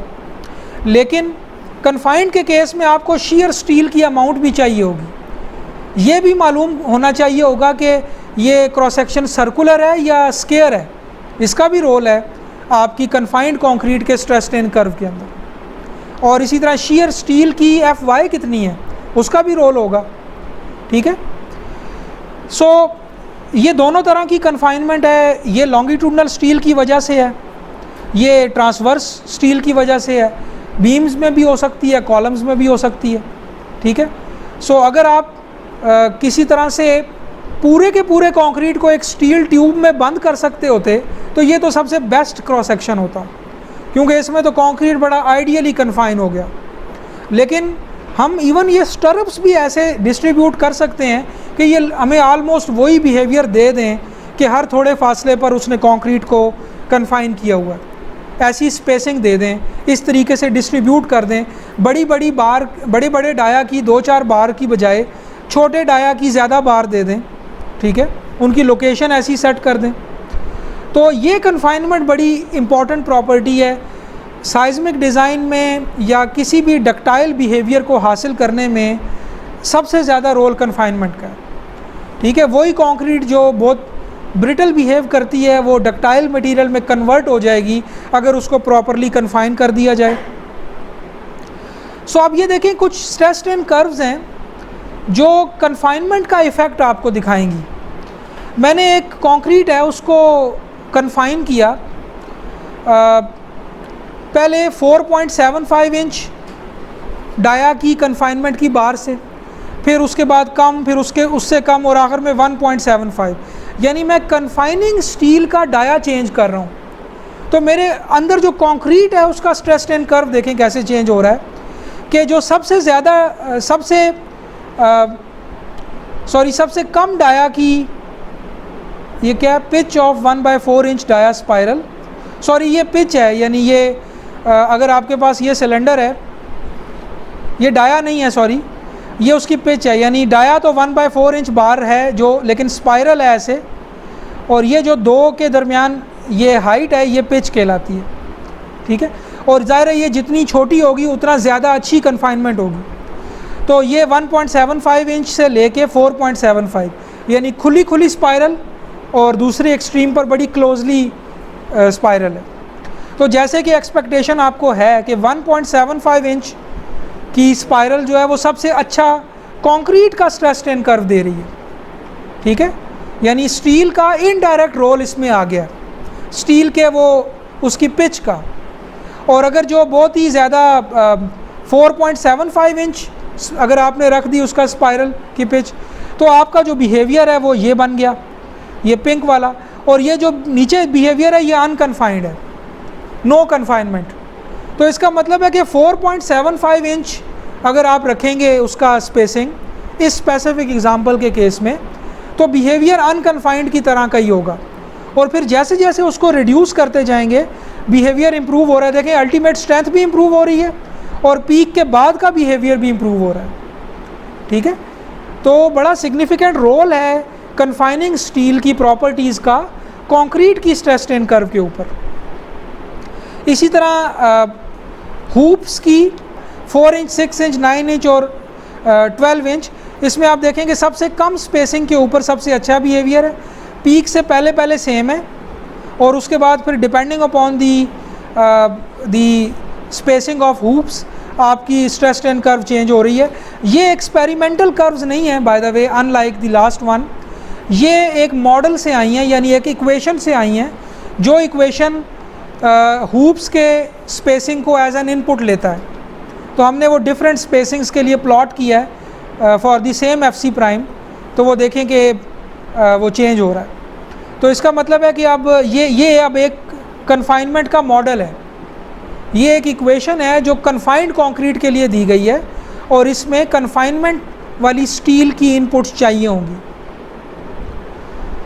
सो अब आप ये देखें, लेफ़्ट साइड पे अनकन्फाइंड का बिहेवियर, राइट हैंड साइड पे कन्फाइंड का बिहेवियर, ज़मीन आसमान का फ़र्क है इनमें, ठीक है। बिहेवियर सिग्निफिकेंटली इम्प्रूव्ड है अगर कन्फाइन कर दिया जाए तो अब मैं 3 एग्जांपल्स आपको देता हूँ स्ट्रेस स्ट्रेन मॉडल्स की, ठीक है, या स्ट्रेस स्ट्रेन कर्व्स की कह लें। सबसे पहली ये जो कर्व है, इसमें पहले तो नोटेशन देख लें। एप्सिलॉन का मतलब है स्ट्रेन, एफ का मतलब है स्ट्रेस। तो ये दो तो प्राइमरी वेरिएबल है ना, एप्सिलॉन इंडिपेंडेंट वेरिएबल और एफ जो है डिपेंडेंट वेरिएबल। तो हमें असल में कर्व चाहिए एप्सिलॉन की और एफ की। एफ सी प्राइम जो है वो इसका स्ट्रेंथ है, एप्सिलॉन सी प्राइम जो है वो strain at F C prime है, और एप्सिलॉन यू जो है वो अल्टीमेट स्ट्रेन कैपेसिटी है, कर्व को कहाँ तक लेके जाना है। तो इस बेसिक नोटेशन के साथ आप सबसे पहला मॉडल देखें। ये सिंपल कंक्रीट का पैरामीट्रिक स्ट्रेस स्ट्रेन कर्व कहलाता है। इसकी ये इक्वेशन है, इसको आप एक्सेल में प्लॉट करें, ये कर्व हासिल कर लें for different F C prime. इसी तरह दूसरा मॉडल देखें, ये इन रिसर्चर्स ने दिया हुआ है, और ये भी वही एप्सिलॉन में और एफ में, या एप्सिलॉन सी में और एफ में बेसिक इक्वेशन है, ठीक है। और आप इनको प्लॉट कर सकते हैं। अब डिफरेंट मॉडल्स में डिफरेंट इनपुट चाहिए। इस मॉडल में अगर आप देखें तो आपको एक एन चाहिए, ये प्राइमरी इक्वेशन है ना जिसको प्लॉट करना है, एन चाहिए और एप्सिलॉन सी प्राइम चाहिए, और ये कोई के भी चाहिए। तो ये नीचे डिफाइन हुए हुए हैं, एन ये है, के ये है, और एफ सी प्राइम के फंक्शन है, एप्सिलॉन सी प्राइम ये है। इसमें फिर फर्दर आपको इलास्टिक मॉडुलस चाहिए, ठीक है। तो ये एक सेट ऑफ इक्वेशंस है जो सेल्फ कंटेंड है। आप अपने कुछ बेसिक इनपुट पैरामीटर्स के लिए ना इन चीज़ों को डिफ़ाइन किया हुआ है यहाँ पे, इनके लिए आप ये इक्वेशन प्लॉट कर सकते हैं। और इस तरह की बीसियों इक्वेशंस आप लिटरेचर से ले सकते हैं जो स्ट्रेस स्ट्रेन मॉडल्स हैं कंक्रीट के लिए। और आजकल जितने भी नए किस्म के कंक्रीट आ रहे हैं, बड़ी अल्ट्रा स्ट्रेंथ प्रॉपर्टीज़ या बाकी एडवांस्ड प्रॉपर्टीज़ के साथ, उनके भी मॉडल्स यूँ बनते जा रहे हैं। जो लोग इसकी टेस्टिंग कर रहे हैं वो इसकी मॉडल भी बनाते जा रहे हैं। तीसरी एग्जांपल है मैंडर्स मॉडल, जिसका पहले नाम आया था, और ये उसकी प्राइमरी इक्वेशन है, ठीक है। इसकी 2 इक्वेशंस हैं, एक स्ट्रेन के लेवल तक एक इक्वेशन गवर्न करती है, उसके बाद दूसरी इक्वेशन है। तो इसमें भी जो पैरामीटर्स हैं वो आप अंडरस्टैंड कर सकते हैं इजीली। ये उसकी पहली पार्ट इक्वेशन का ये है, ठीक है। इसमें जो भी ये एक्स और आर है ये ऊपर डिफाइन हुआ है। इसी तरह दूसरा पार्ट उसका ये है, वो लीनियर पार्ट है। तो पहले गोल कर्व है, उसके बाद लीनियर है। तो जनरल टेम्पलेट अवेलेबल है, आप इसमें अपने स्पेसिफिक नंबर डालें तो आप मैंडर्स की स्ट्रेस स्ट्रेन कर्व प्लॉट कर सकते हैं। ई टैब्स में ये बिल्ट इन है। आप जब वो non linear stress strain curve वाले बटन में जाएंगे तो आप सेलेक्ट कर सकते हैं मैंडर्स का मॉडल डायरेक्टली यूज़ करें, उसकी बेसिक 2-4 इनपुट डाल के प्लॉट करें तो वो आपको प्लॉट कर देगा। लेकिन यही काम इन 2 इक्वेशन से आप एक्सेल में भी कर सकते हैं। सो आपकी पहली रीडिंग असाइनमेंट तो ये है कि आप मैंडर का जो ओरिजिनल मैंने जो इक्वेशन आपको दिखाई है, ये ओरिजिनल पेपर इसका स्टडी करें जो आई थिंक 1988 में आया है। ये आपको इंटरनेट पे मिल जाएगा। इसमें इसने अपना ये स्ट्रेस स्ट्रेन मॉडल अनकन्फाइंड वाला भी और कन्फाइंड वाला भी ये डिटेल से इसकी फार्मूलेशन एक्सप्लेन की है, क्या टेस्टिंग है इसके पीछे, क्या पैरामीटर कंसिडर किए, फिर फाइनल इक्वेशन जो आपने देखी है वो कैसे बनी। तो ये आपकी पहली रीडिंग असाइनमेंट है, सिर्फ आपके अपनी नॉलेज के लिए। फिर इसी तरह ये एक और पेपर है जिसमें कॉलम्स के अंदर जो कन्फाइंड कंक्रीट होती है उसका स्ट्रेस स्ट्रेन मॉडल डेवलप किया गया। इस मॉडल का भी ये नाम है और ये 1982 में बनाया गया, ठीक है। आप ये पेपर इस जर्नल में इस नाम से करेंगे तो आपको मिल जाएगा। सो ये दो मॉडल एज एन एग्जांपल मैं आपको दिखा रहा हूँ कि ये आपने डिटेल से स्टडी करने, इससे आपको किसी भी कंक्रीट का स्ट्रेस स्ट्रेन मॉडल बनाना एक्सप्लेन हो जाएगा, डिटेल से क्लियर हो जाएगा, ठीक है। और इसी तरह आप देखें ये तो सारे मॉडल हैं मोनोटोनिक, ठीक है, यानी बस आपको एक कर्व दे दी, कंप्रेशन में और टेंशन में बस ज़ीरो एज्यूम कर लिया या कोई थोड़ी सी 1/10 ऑफ दी कंप्रेशन एज्यूम कर ली। असल में अगर कंक्रीट साइक्लिक लोडिंग से एक्सपोज होता है तो भी वो साइक्लिक बिहेवियर यानी cyclic stress strain curve show करेगा, और फिर उसके अपने इश्यूज़ हैं।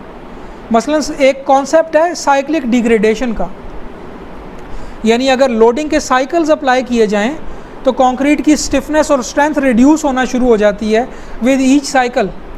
अब ये कॉन्सेप्ट सिर्फ साइक्लिक लोडिंग से एसोसिएटेड है, अर्थक्वेक से रिलेटेड है या विंड लोडिंग जो डायरेक्शन चेंज करती है उससे एसोसिएटेड है। तो इसका मतलब है कुछ ऐसे मॉडल्स भी अवेलेबल होंगे जो हमें ये बताएंगे कि कंक्रीट का साइक्लिक बिहेवियर क्या है।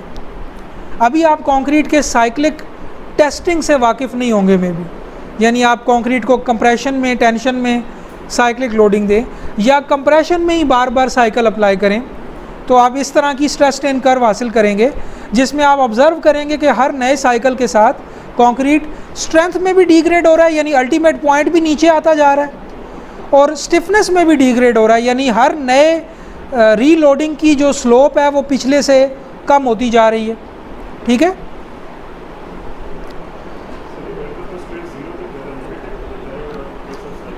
जी हाँ, अगर आप इसको टेंशन में लेके जा रहे हैं कंक्रीट को तो फिर तो आप ये दूसरी तरफ भी जाएगा, लेकिन अभी ये एक ऐसी लोडिंग है जो बस कंप्रेशन अप्लाई करती है लेट से, और फिर दोबारा ज़ीरो पे ले आती है, फिर कंप्रेशन, फिर ज़ीरो पे, ठीक है। तो ये रिवर्स साइक्लिक नहीं है, एक ही डायरेक्शन की साइक्लिक है।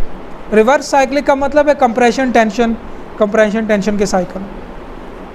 तो आप इस बुक में जाएं, या आपको प्राइमरी रेफरेंस के तौर पे भी दी हुई है, इसमें आपको कंक्रीट के साइक्लिक बिहेवियर के बारे में भी डिस्कशन मिलेगी, ठीक है। सो मैं डेलिबरेटली स्किप कर रहा हूँ, बट ये कॉन्सेप्ट एग्जेन में रखें। स्ट्रेंथ डिग्रेडेशन यानी पीक का नीचे आ जाना हर साइकिल के साथ, और स्टिफनेस डिग्रेडेशन यानी हर नए रीलोडिंग पे स्लोप का डिग्रेड होते जाना, यानी इलास्टिक मॉडुलस आपका समझ लें डिग्रेड हो रहा है हर नए साइकिल के साथ।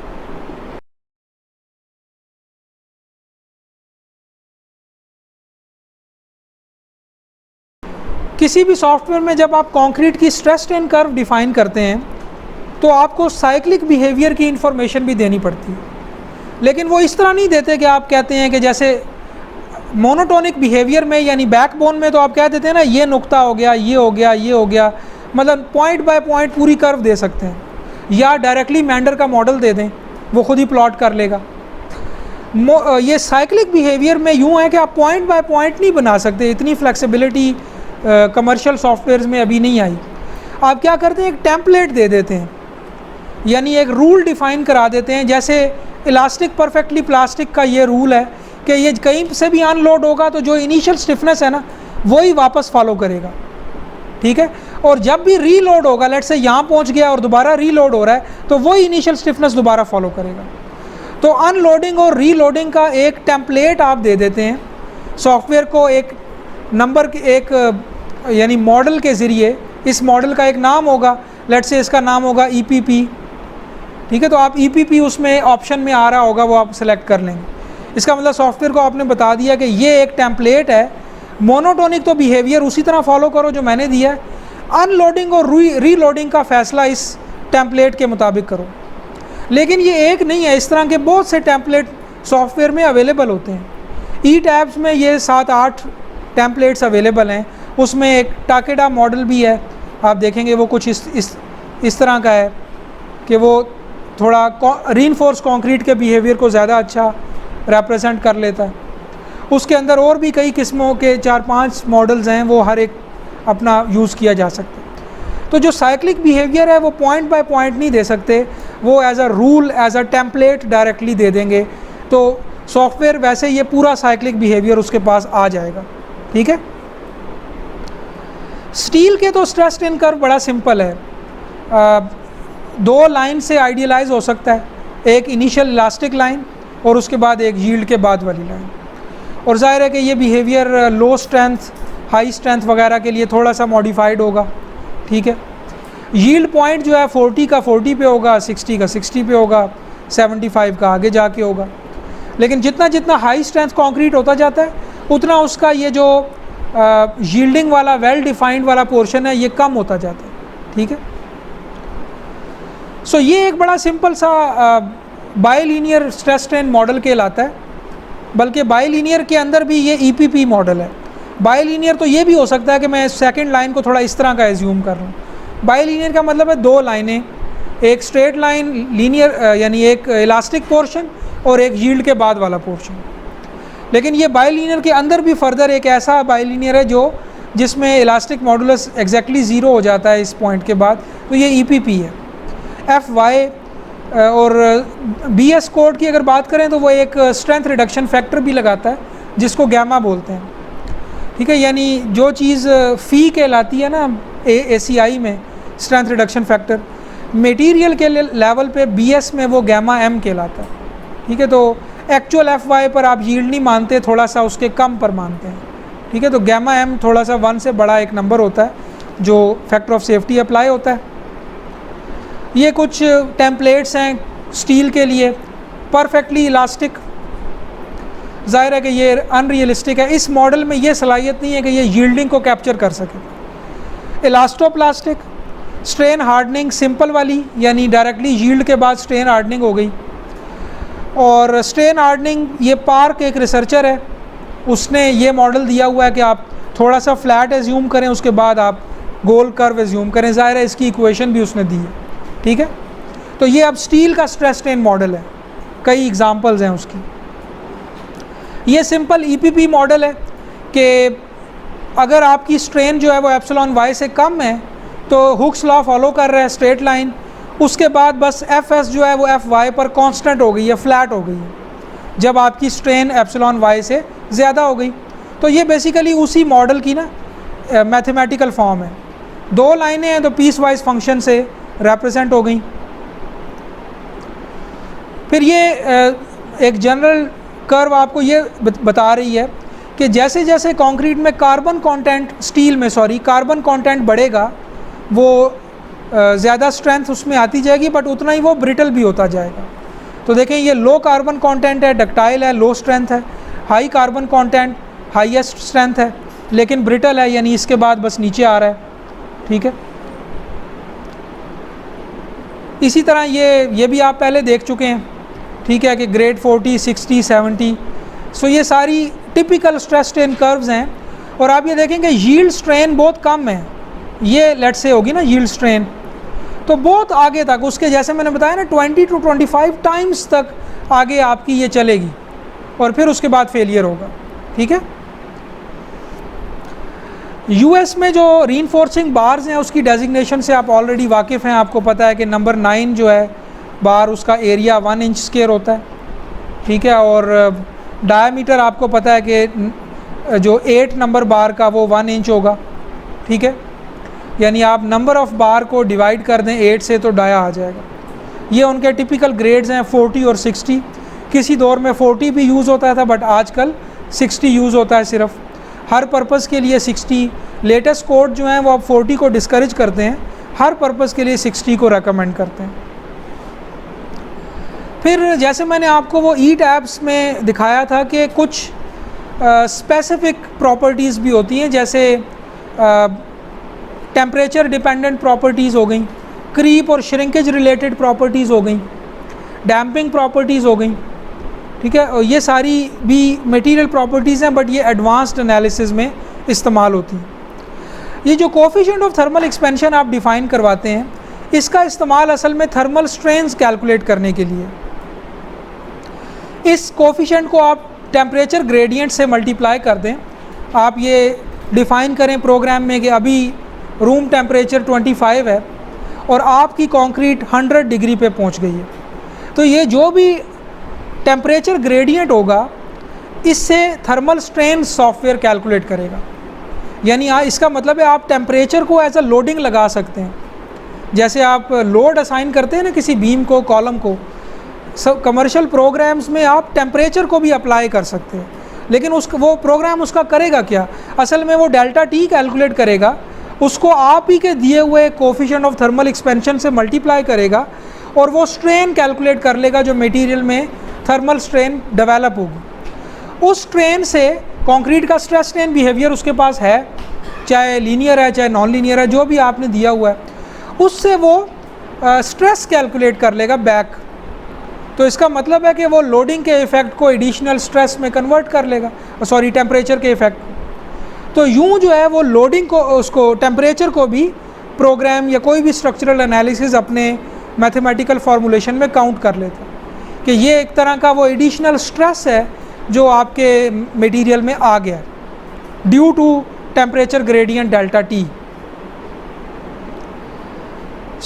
कुछ टेम्परेचर डिपेंडेंट प्रॉपर्टीज़ हैं। फॉर एग्जांपल ई टैब्स की अगर बात करें तो आप जो इलास्टिक मॉडुलस है इसको as a function of temperature भी डिफ़ाइन करवा सकते हैं, यानी प्रोग्राम को ये बता सकते हैं कि अगर टेम्परेचर इंक्रीज़ होगा तो मेरे कंक्रीट का या जो भी मटेरियल है उसका इलास्टिक मॉडुलस रिड्यूस होगा वक्त टेम्परेचर के साथ साथ। ठीक है, तो आप ई टैब्स में टेम्परेचर वर्सेस इलास्टिक मॉडुलस की एक कर्व डिफ़ाइन कर सकते हैं जो प्रोग्राम को ये बताने के लिए होगी कि अगर टेम्परेचर बढ़ता है तो आपने ई को नीचे लेके आना है, क्योंकि ये एक तरह का रिप्रेजेंट करेगा, मिमिक करेगा आपके डिग्रेडेड मटेरियल को जो कि फायर से एक्सपोज हुआ है। ठीक है, कुछ स्पेसिफाइड मटेरियल प्रॉपर्टीज़ भी हैं। आप इस तरह की कर्व दे देंगे प्रोग्राम में और प्रोग्राम खुद टेम्परेचर के मुताबिक इससे ई को इंटरपोलेट कर लेगा या एक्स्ट्रापोलेट कर लेगा, इसी कर्व को आगे ले जाएगा अगर टेम्परेचर बढ़ा दें। ठीक है, इन स्पेसिफाइड प्रॉपर्टीज़ में सबसे पहले तो आप देखें, लेट से ये कर्व आप ई टैब्स में दे सकते हैं, उसी वो टाइम डिपेंडेंट प्रॉपर्टीज़ के बटन में जाके कि देखें एक्स एक्सिस पे टी है और फिर इलास्टिक मॉडुलस है। अगर आपका टेम्परेचर कोई 2 पॉइंट्स के दरमियान में आ रहा है तो वो इंटरपोलेट कर लेगा, क्योंकि आप तो ये 4-5 पॉइंट दे देंगे ना सिर्फ, और अगर आपका टेम्परेचर इन 4-5 पॉइंट से बाहर आ रहा है तो वो एक्स्ट्रापोलेट कर लेगा। ठीक है, तो प्रोग्राम में ये कैपेबिलिटी है ई टैब्स में कि वो आपके टेम्परेचर की वजह से इलास्टिक मॉडुलस की डिग्रेडेशन को मॉडल कर सकता है, ये उसी में जाके ऑप्शन आएगी। इसी तरह देखें ये टाइम डिपेंडेंट प्रॉपर्टीज़ के खाने में आप जब जाएंगे ना तो वहाँ पे आप क्रीप और श्रिंकेज की स्पेसिफिक प्रॉपर्टीज़ भी ऐड कर सकते हैं, जो प्रोग्राम फिर क्रीप कैलकुलेट करने में या श्रिंकेज स्ट्रेन कैलकुलेट करने में इस्तेमाल करेगा। लेकिन ज़ाहिर है कि ये जो एप्सिलॉन एस एच है फॉर एग्ज़ाम्पल श्रिंकेज स्ट्रेन, ये कैलकुलेट करने के लिए आपको कोड चाहिए। ठीक है, कोड आपको इसकी एक्सप्रेशन प्रोवाइड करता है, तो उस कोड को सेलेक्ट करेंगे और उसमें जितने पैरामीटर आपको चाहिए, मसलन ह्यूमिडिटी का लेवल, स्लम्प की वैल्यू, वो सारी आपको डालनी पड़ेंगी। इन सब वैल्यू से program shrinkage strain for example calculate करेगा, उस स्ट्रेन को स्ट्रेस में कन्वर्ट करेगा और यूँ ये श्रिंकेज एनालिसिस में अकाउंट हो जाएगी, जैसे थर्मल स्ट्रेन्स हो गई। तो आप कंप्रेसिव स्ट्रेंथ को भी टेम्परेचर डिपेंडेंट, टाइम डिपेंडेंट बना सकते हैं, आप इलास्टिक मॉडुलस को भी टेम्परेचर डिपेंडेंट बना सकते हैं, आप क्रीप और श्रिंकेज को भी मटेरियल लेवल पे अकाउंट कर सकते हैं। ये एडवांस्ड या टाइम डिपेंडेंट प्रॉपर्टीज़ के खाने में जाके ये सारी ऑप्शंस अवेलेबल हैं। ये देखें एक एग्जांपल है कि मैंने एफसी प्राइम को टाइम डिपेंडेंट डिक्लेयर कर दिया ई टैब्स में, उसी में जाएंगे, इसी में आगे फर्दर ये फॉर्म खुल जाएगा कि मैंने ये कहा कि ये 20 डेज़ पे जाके ये स्ट्रेंथ है, शुरू में बड़ी तेज़ी से बढ़ेगी, उसके बाद बड़ी स्लो बढ़ेगी। तो अगर मैं चाहूँ कि ग्रोथ ऑफ एफसी प्राइम को भी इंक्लूड कर लूँ एनालिसिस में तो मुमकिन है। आपको ये पूरी कर्व डिफ़ाइन करनी पड़ेगी, उसके कुछ कंट्रोलिंग पैरामीटर्स होंगे, वो आप सेलेक्ट करेंगे तो ये कर्व बन जाएगी। फिर एक ऑप्शन आपने देखी थी डैम्पिंग की, तो उसमें भी आप यहाँ पे डैम्पिंग डायरेक्टली, डैम्पिंग रेशो से आप वाकिफ़ हैं ऑलरेडी, जाई से रिप्रेजेंट किया था इसको हमने अर्थक्वेक के कोर्स में। ये डैम्पिंग रेशो आप अपने मटेरियल की यहाँ पे दे सकते हैं, और अगर बाद में कभी डायनामिक एनालिसिस करेंगे तो ये जाई एनालिसिस में इस्तेमाल हो जाएगा। ये एक ऐसी प्रॉपर्टी है जो सिर्फ डायनामिक एनालिसिस में इस्तेमाल होगी, स्टैटिक एनालिसिस में यूज़ नहीं होगी। तो डैम्पिंग से रिलेटेड अगर वो बटन में जाएंगे तो ये फॉर्म आ जाएगा, यहाँ पे आप ज़ाई डिफ़ाइन करवा सकते हैं अपने मटेरियल का। और ऐसे टेस्ट अवेलेबल हैं कि जो आपको मटेरियल डैम्पिंग दे देते हैं। ऐसे नॉन डिस्ट्रक्टिव टेस्टिंग अवेलेबल है कि कंक्रीट सैंपल के साथ आप उसको, फॉर एग्जांपल जैसे यूपीवी होता है, उसी तरह से एक ऐसा इक्विपमेंट होता है जो डैम्पिंग भी दे देता है आप, ठीक है। सो वो उसी प्रिंसिपल पे काम करता है, लेकिन मटेरियल लेवल की एनर्जी डिसिपेशन कैपेसिटी का जो ज़ाई रिप्रेजेंटेटिव नंबर होता है वो आपको दे देता है। अगर नॉन लीनियर प्रॉपर्टीज़ वाले बटन को क्लिक करेंगे उसी मटेरियल फॉर्म में, तो आप यहाँ पे कंप्लीट स्ट्रेस स्ट्रेन कर्व दे सकते हैं, जो अभी हमने डिस्कशन की है। तो आपको ये सारी गेम तो समझ नहीं आएगी अभी, मैं क्विकली बस ये 3 बातें एक्सप्लेन कर देता हूँ। यहाँ पर आपने एक्चुअल स्ट्रेस स्ट्रेन कर्व देनी है। अगर आप यूज़र डिफाइंड पे जाएंगे तो एक टेबल ओपन हो जाएगा जिसमें आप पॉइंट बाय पॉइंट अपनी स्ट्रेस स्ट्रेन कर्व दे सकेंगे। अगर directly simple parabolic model use करना है या मेंडर मॉडल यूज़ करना है तो बस ये क्लिक करें, आपसे वो 3-4 चीज़ें मांगेगा। जब आप इसको प्लॉट पे क्लिक करेंगे तो ये उस इक्वेशन को इस्तेमाल कर लेगा, ठीक है। तो ई टैब्स में तो सिर्फ 2 इक्वेशंस डली हुई हैं, बट आप अगर चाहें तो बीसियों स्ट्रेस स्ट्रेन मॉडल लिटरेचर में से ला सकते हैं। ये वो खाना है जिसमें आप साइक्लिक बिहेवियर देते हैं। जो हिस्टेरेसिस टाइप है ना, ये वो टेम्पलेट्स अवेलेबल हैं, जो मॉडल्स अवेलेबल हैं जो आपकी अनलोडिंग और रीलोडिंग को गवर्न करेंगे। तो इसके अंदर अभी आप लिस्ट को खोलें तो 5-7 ऑप्शंस अवेलेबल होंगी। अभी जो पहली ऑप्शन कंक्रीट के नाम से ही है वो सिलेक्ट हुई हुई है। अब ये जो कंक्रीट का नाम है ये एक हिस्टेरेटिक मॉडल का नाम है। इसके जब आपने ये सेलेक्ट कर लिया तो आपने प्रोग्राम को बता दिया कि किसी भी पॉइंट से जब मेरा लेट से मेंडर मॉडल मैं सेलेक्ट करता हूँ तो मेंडर मॉडल जब किसी भी नुक्ते से अनलोड हो तो क्या स्टिफनेस होनी चाहिए, और किसी भी पॉइंट से रीलोड हो तो क्या स्टिफनेस होनी चाहिए। ये इन्फॉर्मेशन इस कंक्रीट नाम के हिस्टेरेसिस मॉडल के अंदर अवेलेबल है। तो 2 बातें हो गई, बैकबोन कर्व और हिस्टेरेसिस मॉडल। तीसरी ये चीज़ देख लें, ये उस स्ट्रेस स्ट्रेन कर्व के ऊपर ही 3 मार्कर्स हैं जिनको हमने IO, LS और CP का नाम दे दिया है। IO, LS और CP जो भी स्ट्रेन वैल्यू यहाँ पे दे देंगे ये आपके अपने हाथ में है। तो आपने एक तरह के 3 मार्कर रख लिए अपनी कर्व के ऊपर। इस चीज़ का एनालिसिस में कोई रोल नहीं है, ये बाद में एनालिसिस के बाद ये मालूम करने के लिए इस्तेमाल होंगे कि मेरा मटेरियल किस कंडीशन में है। जो भी ये मटेरियल मैंने स्ट्रेस स्ट्रेन कर्व डिफाइन करवा दिया, यानी अगर ये उस सूरत मेरे जब एनालिसिस रन हो जाएगा तो मेरे पास ये फीचर होगा कि मैं प्रोग्राम से पूछूं कि वो बीम्स दिखा दें जिनमें कंक्रीट IO से पीछे है।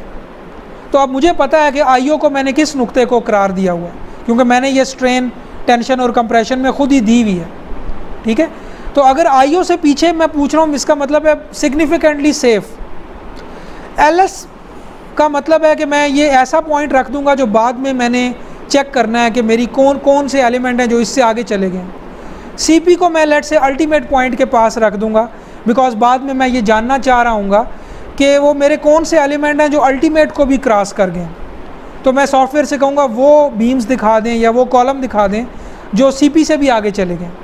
तो इसका मतलब ये 3 जो इन्फॉर्मेशन है, और ये बाद में एनालिसिस के रिजल्ट्स भी इन्हीं कलर्स में ही आएंगे, ठीक है। ये आप को बस बेसिकली जब आप प्लॉट करेंगे तो ये 3 मार्कर आपको नज़र आएंगे, इन्हीं कलर्स के साथ नज़र आएंगे।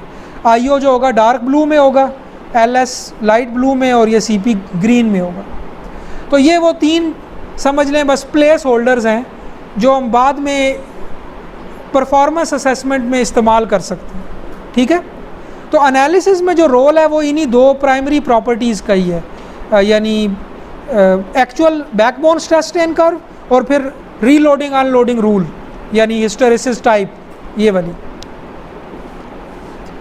सो अब एंड पे ये देखते हैं वो बात जो जहाँ से मैंने स्टार्ट किया था कि विटनी का स्ट्रेस स्ट्रेन कर्व आपने देखा था वो कैसा था। यानी मैंने ये कहा था कि जब आप विटनी का इक्विवेलेंट रेक्टेंगुलर ब्लॉक यूज़ कर रहे हैं तो आप ऐसे इस तरह का एक स्ट्रेस स्ट्रेन कर्व इस्तेमाल कर रहे हैं कि जिसमें कुछ स्ट्रेन तक कोई स्ट्रेस नहीं, फिर सडनली सारी की सारी स्ट्रेस, और फिर उसके बाद फ्लैट, उसके बाद फिर ज़ीरो कुछ ख़ास स्ट्रेन के बाद। इस कॉन्सेप्ट का ताल्लुक इस बात से है कि इंटरनल स्ट्रेसेस जब मटेरियल के अंदर आप कैलकुलेट करते हैं, जैसे कि एक्सियल लोड का इंटरनल स्ट्रेस, जैसे कि फ्लेक्सर का इंटरनल स्ट्रेस, उसमें मटेरियल प्रॉपर्टीज़ इस्तेमाल होती हैं। फॉर एग्ज़ाम्पल ये लेफ़्ट साइड वाला केस देखें कि P अप्लाइड लोडिंग है, A और B क्रॉस सेक्शनल डायमेंशंस हैं। मैं एक सिग्मा कैलकुलेट कर सकता हूँ ना P ओवर A करके, और A मुझे पता है A इंटू B है। ये सिग्मा क्या है? ये अप्लाइड लोडिंग स्ट्रेस है, ये अप्लाइड स्ट्रेस है, ठीक है। इसमें क्रॉस सेक्शनल प्रॉपर्टीज़ इस्तेमाल हो रही हैं लोडिंग के साथ, ऐसा ही है ना। क्रॉस सेक्शनल प्रॉपर्टीज़ ने एक स्ट्रेस हमें दे दिया अप्लाइड लोडिंग से। अच्छा, अब आप सोचें कि यही स्ट्रेस था, इसकी वजह से कोई भी स्ट्रेस था जिसकी वजह से कोई भी डेल्टा प्रोड्यूस हो गया, उस डेल्टा और उस से एक स्ट्रेन कैलकुलेट हो सकता है। डेल्टा ओवर एल करें तो एप्सिलॉन आ जाएगा, एप्सिलॉन को ई से मल्टीप्लाई कर दें तो एक सिग्मा आ जाएगा। ये सिग्मा क्या है? ये सिग्मा इंटरनल स्ट्रेस है जो मटेरियल प्रॉपर्टीज़ ने हमें दिया है। इस सिग्मा में कोई अप्लाइड लोडिंग नहीं थी, इसमें एक अप्लाइड स्ट्रेन थी, ठीक है, जो कि हुक्स लॉ के मुताबिक स्ट्रेस में कन्वर्ट हो गया वो स्ट्रेन। तो देखें अब यहाँ पर इस सिग्मा में क्या इस्तेमाल हो रहा है? ई क्या है? Material property. तो एक सिग्मा आपने कैलकुलेट किया लोडिंग वाली साइड से, उसमें क्रॉस सेक्शनल प्रॉपर्टी इस्तेमाल हुई। एक सिग्मा आपने मटेरियल वाली साइड से कैलकुलेट किया, उसमें मटेरियल प्रॉपर्टी इस्तेमाल हुई, ठीक है। सो इसका मतलब ये है कि जब भी आप इंटरनल स्ट्रेस कैलकुलेट करते हैं, मटेरियल के अंदर डेवलप होने वाला स्ट्रेस, ठीक है, उसमें आपको मटेरियल प्रॉपर्टीज़ चाहिए। रास्ते में उस स्ट्रेस की कैलकुलेशन में मटेरियल प्रॉपर्टीज़ ई आपको चाहिए होगा, ठीक है। अब आप ज़रा इसी को, ये तो था एक्सियल लोड का केस। फ्लेक्सर का केस देख लें, उसमें आप क्या करते हैं? देखिए इसमें आप क्या कर रहे हैं, इसमें आप एक डेल्टा एज्यूम कर रहे हैं ना, यानी एक स्ट्रेन प्रोफाइल एज्यूम कर रहे हैं, लेकिन वो स्ट्रेन प्रोफाइल रेक्टेंगुलर है। यानी एक्सियल लोडिंग ने जो स्ट्रेन प्रोफाइल डेवलप की वो इस तरह की थी, रेक्टेंगुलर थी। अगर मैं इसको रोटेट करके देखूं तो ये मेरा क्रॉस सेक्शन है और एक्सियल लोड ने ये स्ट्रेन प्रोफाइल डेवलप की है कि उसमें एप्सिलॉन जो है वो अलोंग द डेप्थ सेम है, पूरा का पूरा क्रॉस सेक्शन इकट्ठा नीचे हुआ है। तो रेक्टेंगुलर स्ट्रेन प्रोफाइल बनी है, उससे रेक्टेंगुलर स्ट्रेस प्रोफाइल बन गया सिग्मा। लेकिन फ्लेक्सर के केस में क्या होता है? Half cross section almost compression में है, हाफ टेंशन में है, आधा क्रॉस सेक्शन अंदर को दब रहा है, आधा बाहर को निकल रहा है, तो उसकी स्ट्रेन प्रोफाइल ट्रायंगुलर होती है ना। सो आपकी ये स्ट्रेन प्रोफाइल है फ्लेक्सर के केस में अगर मोमेंट आ रहा है तो। सो लेट्स से कोई न्यूट्रल एक्सिस है, उससे पहले ऊपर ऊपर जो है वो कंप्रेशन है। सो हमने plane section remain plane assume किया हुआ है, तो हमारी स्ट्रेन प्रोफाइल तो हमेशा रेक्टेंगुलर होगी, स्ट्रेट लाइन होगी। ये लाइन कर्व नहीं हो सकती क्योंकि हमने प्लेन सेक्शन रिमेन प्लेन हमारी बेसिक फ्लेक्सुरल थ्योरी की बेस है। तो ये स्ट्रेन प्रोफाइल हो गई। और अब लेट्स से हम अभी जनरल बात कर रहे हैं, ये एप्सिलॉन सी कुछ भी हो सकता है, ये 0.003 भी हो सकता है, उससे ज़्यादा भी हो सकता है, कम भी हो सकता है। अगर आप जनरल मटेरियल लेवल पे बात करें तो जब आप इसको स्ट्रेन प्रोफाइल को स्ट्रेस प्रोफाइल में कन्वर्ट करते हैं तो अगर तो ये एप्सिलॉन सी बहुत थोड़ा है, आपका मटेरियल इलास्टिक रेंज में है, तो सिंपली यही ट्रायंगुलर प्रोफाइल ई से मल्टीप्लाई हो जाएगी और स्ट्रेस प्रोफाइल बन जाएगी। ऐसा ही है ना, बिकॉज अगर एप्सिलॉन सी बहुत स्मॉल है तो गवर्निंग इक्वेशन स्ट्रेस की क्या है? ई इंटू एप्सिलॉन। तो स्ट्रेन प्रोफाइल को point by point capital E से मल्टीप्लाई कर दें तो वही उसी तरह की शेप की एक ट्रायंगुलर स्ट्रेस प्रोफाइल आ जाएगी। लेकिन लेट्स से अगर जनरल बात कर रहे हैं कि कंक्रीट है और उसका कोई non linear stress strain curve है और वो कंक्रीट लीनियर रेंज में नहीं है, शुरू से ही गोल है, स्ट्रेस स्ट्रेन कर्व इस तरह का है, सिग्मा और एप्सिलॉन, ठीक है।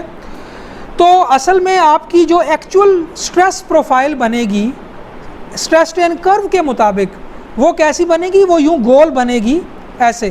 क्योंकि देखें स्ट्रेन को देखें ना, यहाँ पे स्ट्रेन 0 है और जैसे जैसे आप ऊपर को जा रहे हैं स्ट्रेन बढ़ रहा है। तो दूसरे मानों में ये आपका एप्सिलॉन एक्सिस हो गया ना एक तरह का, क्योंकि ये स्ट्रेन प्रोफाइल क्या है, एप्सिलॉन का ग्राफ है अलोंग द डेप्थ। तो अगर मैं न्यूट्रल एक्सिस से ऊपर को चलूँ तो मेरी स्ट्रेन लीनियरली बढ़ रही है ना। तो स्ट्रेन जब लीनियरली बढ़ती है तो स्ट्रेस नॉन लीनियरली इंक्रीज होता है। तो इसका मतलब है ये जो कर्व आपके पास आएगी स्ट्रेस प्रोफाइल की, स्ट्रेन से कन्वर्ट होके ये स्ट्रेस स्ट्रेन कर्व ही होगी असल में, क्योंकि आप जैसे जैसे ऊपर जा रहे हैं स्ट्रेन बढ़ रही है। तो इधर भी तो ऐसे ही है, स्ट्रेन बढ़ रही है और वाई दूसरा एक्सिस जो है वो गोल है। तो दूसरे मानों में आप अगर देखें, गौर करें तो स्ट्रेस प्रोफाइल असल में स्ट्रेस स्ट्रेन कर्व ही है जो रोटेट होके वहाँ पे लग गई हुई है। ठीक है, तो इसी को मैं रोटेट करके असल में यूँ शिफ्ट कर सकता हूँ कि ये अब स्ट्रेस, ये अब दूसरे मानों में ये वाला जो एक्सिस है ये सिग्मा एक्सिस बन गया और ये वाला जो एक्सिस है ये बेसिकली ये स्ट्रेन एक्सिस है। लेकिन असल में ओरिजिन इसका ये न्यूट्रल एक्सिस है, यानी मुझे यूँ ड्रॉ करना चाहिए, यूँ वर्सेस ऐसे। ठीक है, यहाँ पे नहीं करना चाहिए। तो ये अब सिग्मा एक्सिस हो गया और ये एप्सिलॉन एक्सिस हो गया। तो वही स्ट्रेस स्ट्रेन कर्व रोटेट होके मेरी न्यूट्रल एक्सिस से ऊपर वाले स्ट्रेस प्रोफाइल को रिप्रेजेंट कर रही है। ठीक हो गया। तो अगर आपने कोई मेंडर्स कर्व एज्यूम की हुई है, कोई सिंपल पैराबोला एज्यूम किया हुआ है, कोई भी बीसियों मॉडल में से कोई मॉडल एज्यूम किए हुए हैं, तो आपकी वो कर्व यहाँ पे रिपीट हो जाएगी। ठीक है, रोटेट होके वही वहाँ फिट हो जाएगी, कम से कम न्यूट्रल एक्सिस से ऊपर ऊपर। अब व्हिटनी के केस में आप क्या करते हैं, आप ये एज्यूम करते हैं कि ये कोई पैराबोलिक सा एरिया है जिसको इक्विवेलेंट रेक्टेंगल में कन्वर्ट कर लेते हैं। यानी अगर मैं इसी को व्हिटनी में कन्वर्ट करूं तो मैं क्या करूंगा कि मैं इस सारे एरिया को जिसको मैं अभी शेडेड कर रहा हूं, इसको एक रेक्टेंगुलर से आइडियलाइज कर लूँगा। यानी मैं ये रेक्टेंगुलर इस प्रिंसिपल पे बनाऊंगा, इसकी बाकी दोनों डायमेंशंस, कि इसका अंदर का एरिया और जो एक्चुअल पैराबोलिक एरिया ये बराबर हों। व्हिटनी इसी असूल पे चला है ना। ठीक है, कि जो मैं इसको मैं A1 कह देता हूँ, इसको A2 कह देता हूँ। तो A1 is equal to A2 पहले तो रखा। इस इक्वेशन से मुझे ये पता चल गया कि मेरी ये डायमेंशन क्या होंगी व्हिटनी के इक्विवेलेंट रेक्टेंगुलर ब्लॉक। और दूसरा प्रिंसिपल ये है कि जिस पॉइंट के ऊपर आपका इस पैराबोलिक एरिया का सेंट्रॉइड है, जहाँ पर इसकी रिजल्टेंट फोर्स लगनी है, क्योंकि देखिए अगला काम क्या है, स्ट्रेस प्रोफाइल को फोर्स प्रोफाइल में कन्वर्ट करना है। यानी इन एरियाज़ को हटा के इनकी जगह एक एक फोर्स लगानी है ताकि मोमेंट आम पता चले, इंटरनल मोमेंट लिया जा सके। तो दूसरा प्रिंसिपल व्हिटनी ने यह रखा कि आपका जो पॉइंट है, जिस पॉइंट के ऊपर रिजल्टेंट लाए करना चाहिए, वो इस रेक्टेंगल का और इस पैराबोला का सेम होना चाहिए। तो अगर ये सेंटर में एक पॉइंट है जो रिजल्टेंट है इस पूरे पैराबोला का, सेंट्रॉइड है, इसका टॉप से फासला और इस रेक्टेंगल का जो इक्विवेलेंट रेक्टेंगल का टॉप से फासला है वो सेम हो। तो इन दो प्रिंसिपल्स पे मैं इसको कह देता हूँ लोकेशन ऑफ सेंट्रॉइड 1 और लोकेशन ऑफ सेंट्रॉइड 2। इन दो इक्वेशंस की बेस पे उसने हमें एक रूल दे दिया कि यूँ आप आइडियलाइज कर लें, इक्विवेलेंट रेक्टेंगुलर ब्लॉक बना लें, क्योंकि इस ब्लॉक बनाने से जो फोर्स प्रोफाइल बनेगी उसमें इंटरनल मोमेंट वही आएगा, बिकॉज रिजल्टेंट फोर्स कैलकुलेट हो जाएगी approximately by the area of this rectangle, और रिजल्टेंट फोर्स की लोकेशन अप्रॉक्सीमेट हो जाएगी by this centroid 2 C2 late से। अब लेट से आपने इन दो प्रिंसिपल्स पे इक्विवेलेंट रेक्टेंगुलर ब्लॉक बना लिया, तो ये करना कैसा है। अब ज़रा दोबारा ओरिजिनल कॉन्सेप्ट पे जाएं ना। एक्चुअल स्ट्रेन प्रोफाइल कैसी है, ऐसी, वो न्यूट्रल एक्सिस पे 0 हो रही है और आपका इक्विवेलेंट रेक्टेंगुलर न्यूट्रल एक्सिस से कुछ ऊपर, क्योंकि अगर एक्चुअल न्यूट्रल एक्सिस डेप्थ जो है वो है C, तो आपके इक्विवेलेंट रेक्टेंगुलर ब्लॉक की डेप्थ क्या होती है, β1 इंटू C, β1 लेस देन 1 होता है। तो इक्विवेलेंट रेक्टेंगुलर आपके न्यूट्रल एक्सिस से थोड़ा सा छोटा होगा। इसका मतलब है कि ये ऐसे ही है जैसे आपने अब इसको रोटेट कर लेना ज़रा, तो क्या कैसी स्ट्रेस स्ट्रेन कर्व बनेगी कि कुछ स्ट्रेन तक आपने कोई स्ट्रेस एज्यूम नहीं की, फिर एकदम सडनली स्ट्रेस जो है वो पीक पर चली गई, पीक पर कांस्टेंट रही और दोबारा ज़ीरो हो गई। तो ये ऐसे ही है जैसे आपने कंक्रीट के लिए ये वाला स्ट्रेस स्ट्रेन कर्व आपने यूज़ कर लिया, ऐसे ही है ना। तो इसका मतलब है जब आप आइडियलाइज़ कर रहे होते हैं विटनी के कॉन्सेप्ट से, तो आप एक significantly wrong stress strain curve assume कर रहे होते हैं। लेकिन ये आसान है, इससे आपको 1 मिनट के अंदर इंटरनल मोमेंट कैलकुलेट हो जाएगा। ASFY d-a/2 ये कहाँ से आया? विटनी से आया ना। अगर आपको कहा जाए कि यहाँ से actual area under the stress strain curve निकालो, उसकी एक्चुअल रिजल्टेंट लोकेशन निकालो, उससे जो मोमेंट आर्म बनता है उससे मोमेंट सम लो, तो वो लंबा काम हो जाएगा। तो विटनी ने आपको एक शॉर्टकट दे दिया, ठीक है। सो इस सारे में आपको material properties, cross sectional properties सब इस्तेमाल हो रही हैं। तो ये वो विटनी का कॉन्सेप्ट है कि एक्चुअल अगर आपका ये आपका था क्रॉस सेक्शन, ये था, तो न्यूट्रल एक्सिस से ऊपर सारे के अंदर कोई स्ट्रेस है एक्चुअल में। लेकिन आप जब उसको इक्विवेलेंट रेक्टेंगल बना लेते हैं तो आप एज्यूम करते हैं कि न्यूट्रल एक्सिस से थोड़ा देर तक स्ट्रेन की वजह से कोई स्ट्रेस नहीं है, और फिर सडनली सारा का सारा स्ट्रेस आ गया और फिर वो कांस्टेंट रहा और एक रेक्टेंगुलर ब्लॉक बन गया, ठीक है। सो एक्चुअल बिहेवियर में और आपकी अप्रॉक्सीमेशन में ये फ़र्क होता है। ये आपने फ्लेक्सुरल एनालिसिस करते हुए जेन में रखना है, फ्लेक्सुरल डिज़ाइन करते हुए जेन में रखना है। अब डिपेंडिंग अपॉन आप एक्चुअल अगर स्ट्रेस स्ट्रेन कर्व इस्तेमाल करते हैं स्ट्रेन को स्ट्रेस में कन्वर्ट करने के लिए, तो आप ज़ाहिर है वही रोटेट कर देंगे। इसमें एक छोटा सा इशू सिर्फ ये है जो ACI कोड आमतौर पे रिकग्नाइज़ नहीं करता, कि जब एक्चुअल स्ट्रेस स्ट्रेन कर्व देखी जाए तो उसमें तो टेंशन पार्ट भी होता है थोड़ा सा। यानी actual complete stress strain curve तो कंक्रीट की यूँ है ऐसे कि ये टेंशन साइड पर भी कुछ स्ट्रेस वो ले रहा है, तो आमतौर पे इसको इग्नोर किया जाता है। लेकिन रियल में अगर आप देखें तो टेंशन साइड के ऊपर भी थोड़ी सी स्ट्रेन लेवल तक कंक्रीट अपनी कोई कैपेसिटी प्रोवाइड करता है, ठीक है। तो ये जो ब्लू एरिया में शेडेड कंक्रीट है, ये वो कंक्रीट है जो टेंसाइल स्ट्रेंथ दे रहा होगा, लेकिन आप इसको आम तौर पे कैलकुलेशन में इस्तेमाल नहीं करते। अगर आपके पास कोई हाइपोथेटिकली ऐसा कंक्रीट है जो टेंशन में भी बड़ा अच्छा है, लेट्स से वो टेंशन में भी ठीक ठाक स्ट्रेंथ देता है, तो फिर तो आपका ये सारा का सारा काम जो कंप्रेशन में हुआ है, यानी जो फोर्स बनेगी उसमें एक टेंशन फोर्स भी आ जाएगी कंक्रीट की, वो इंटरनल मोमेंट में वो भी काउंट हो जाएगी, ठीक है। सो एंड पे ये असाइनमेंट 1 है आपकी, ये नोट कर लें। ये आपको मैंने अपडेटेड लेक्चर भी अपलोड कर दिया आपके कोर्स पेज पे, उसकी भी लास्ट स्लाइड है ये। आपने 5 अनकन्फाइंड कंक्रीट के मॉडल्स, ठीक है, लिटरेचर से ढूंढने हैं, उनकी इक्वेशन लेकर आनी है और उसको कंपेयर करना है ग्राफिकली। आप इसके लिए एक्सेल भी यूज़ कर सकते हैं और अगर कोई कंप्यूटर प्रोग्राम बना लें। 5 कन्फाइंड कंक्रीट के भी इसी तरह ढूंढने हैं। एक टाइम था जब हमारी रिसर्च ही ये थी स्ट्रक्चरल इंजीनियरिंग में कि हर नया पेपर एक नया स्ट्रेस स्ट्रेन मॉडल प्रेजेंट कर रहा था, जब शुरू में एक्सटेंसिव टेस्टिंग्स हो रही थी। अब ये टॉपिक काफ़ी पुराना हो गया है, तो आजकल तो कोई जो नए किस्म के कंक्रीट आ रहे हैं उनके मॉडल, उनके पेपर्स आपको मिल जाएंगे। बट अगर आप 10-20 साल पहले जाएं तो आपको 20 पेपर मिल जाएंगे, यानी 20 से भी ज़्यादा अगर आप लिस्ट बनाना चाहें तो कंक्रीट के मॉडल्स आप ढूंढ सकते हैं, डिफरेंट रिसर्चर्स ने दिए हैं, अनकन्फाइंड के भी और कन्फाइंड के भी। सो आप इनकी एक पैरामीट्रिक स्टडी भी करें, यानी FC प्राइम चेंज करके देखें कि कर्व पे क्या फ़र्क पड़ रहा है, E की वैल्यू चेंज करके देखें, एप्सिलॉन U, अगर जो भी पैरामीटर आपकी इक्वेशन में आ रहा है आप उसको ज़रा वेरी करवाएं और पूरी फैमिली ऑफ कर्व्स बना के देखें कि उससे कुछ इनपुट, कुछ इनसाइट आपको मिलती है या नहीं मिलती।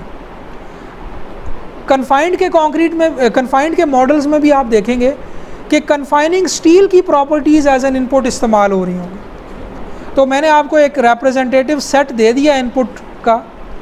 इवन आप देखेंगे कि क्रॉस सेक्शनल डायमेंशन इस्तेमाल हो रही होगी कंक्रीट के स्ट्रेस स्ट्रेन कर्व को प्लॉट करने में। तो मैंने आपको एक representative set of input values दे दिया है, लेकिन आप इन पर ना रहें बल्कि इनको वेरी करें। जैसे मैंने आपको दिखाया ना कि डाया हूप्स का या उनकी हूप्स की स्पेसिंग से क्या फ़र्क पड़ता है। तो अगर आपने इक्वेशन एक दफ़ा ऑटोमेट कर ली तो उसमें कोई भी पैरामीटर चेंज कर कर के बार बार बना के देखें एक ही ग्राफ पे कि क्या फ़र्क पड़ता है।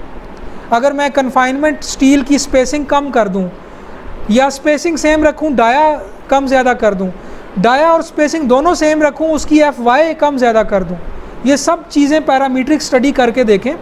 तो एक तरह की ओपन असाइनमेंट है, जो इसमें जितना ज़्यादा कंपैरिजंस बना सकता है, लेके आ सकता है, वो सबमिट करे।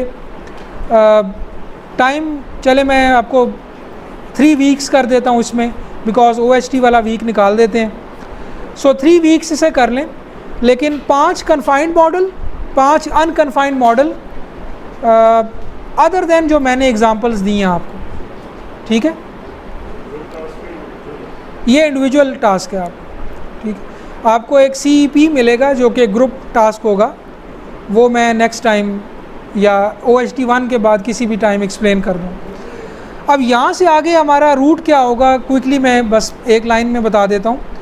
मटेरियल ख़त्म हो गया, अब हम जा रहे हैं क्रॉस सेक्शन पे। तभी मैंने ये फ्लेक्सुरल की मिसालें देनी शुरू कर दी अभी से, लेकिन उससे पहले 2 छोटी डिस्कशंस होंगी। एक तो ACI कोड से मुताल्लिक, वो मैं चाहूँगा कि डायरेक्टली कोड ही आपको खोल के उसका बस एक जनरल कनेक्शन दे दूँ कि आपको इससे थ्रू करा दूँ, बाद में फिर आप इसको ख़ुद देखते रहें कि इसका बेसिक इंट्रोडक्शन क्या है। दूसरा, एक example case study building explain करूँगा, उसकी बेसिक फ़ीचर्स, और फिर उसको बार बार यूज़ करूँगा अपनी सारी फर्दर कैलकुलेशंस में। तो जो अब अगला पार्ट होगा वो 1-2 टॉपिक्स को छोड़ के, स्टार्टिंग टॉपिक्स को छोड़ के, वो कुछ कैलकुलेशन बेस्ड भी होगा। उसमें बीम्स, कॉलम्स, जो भी टॉपिक्स हैं उनको एक एक एलिमेंट वाइज डिस्कस करेंगे।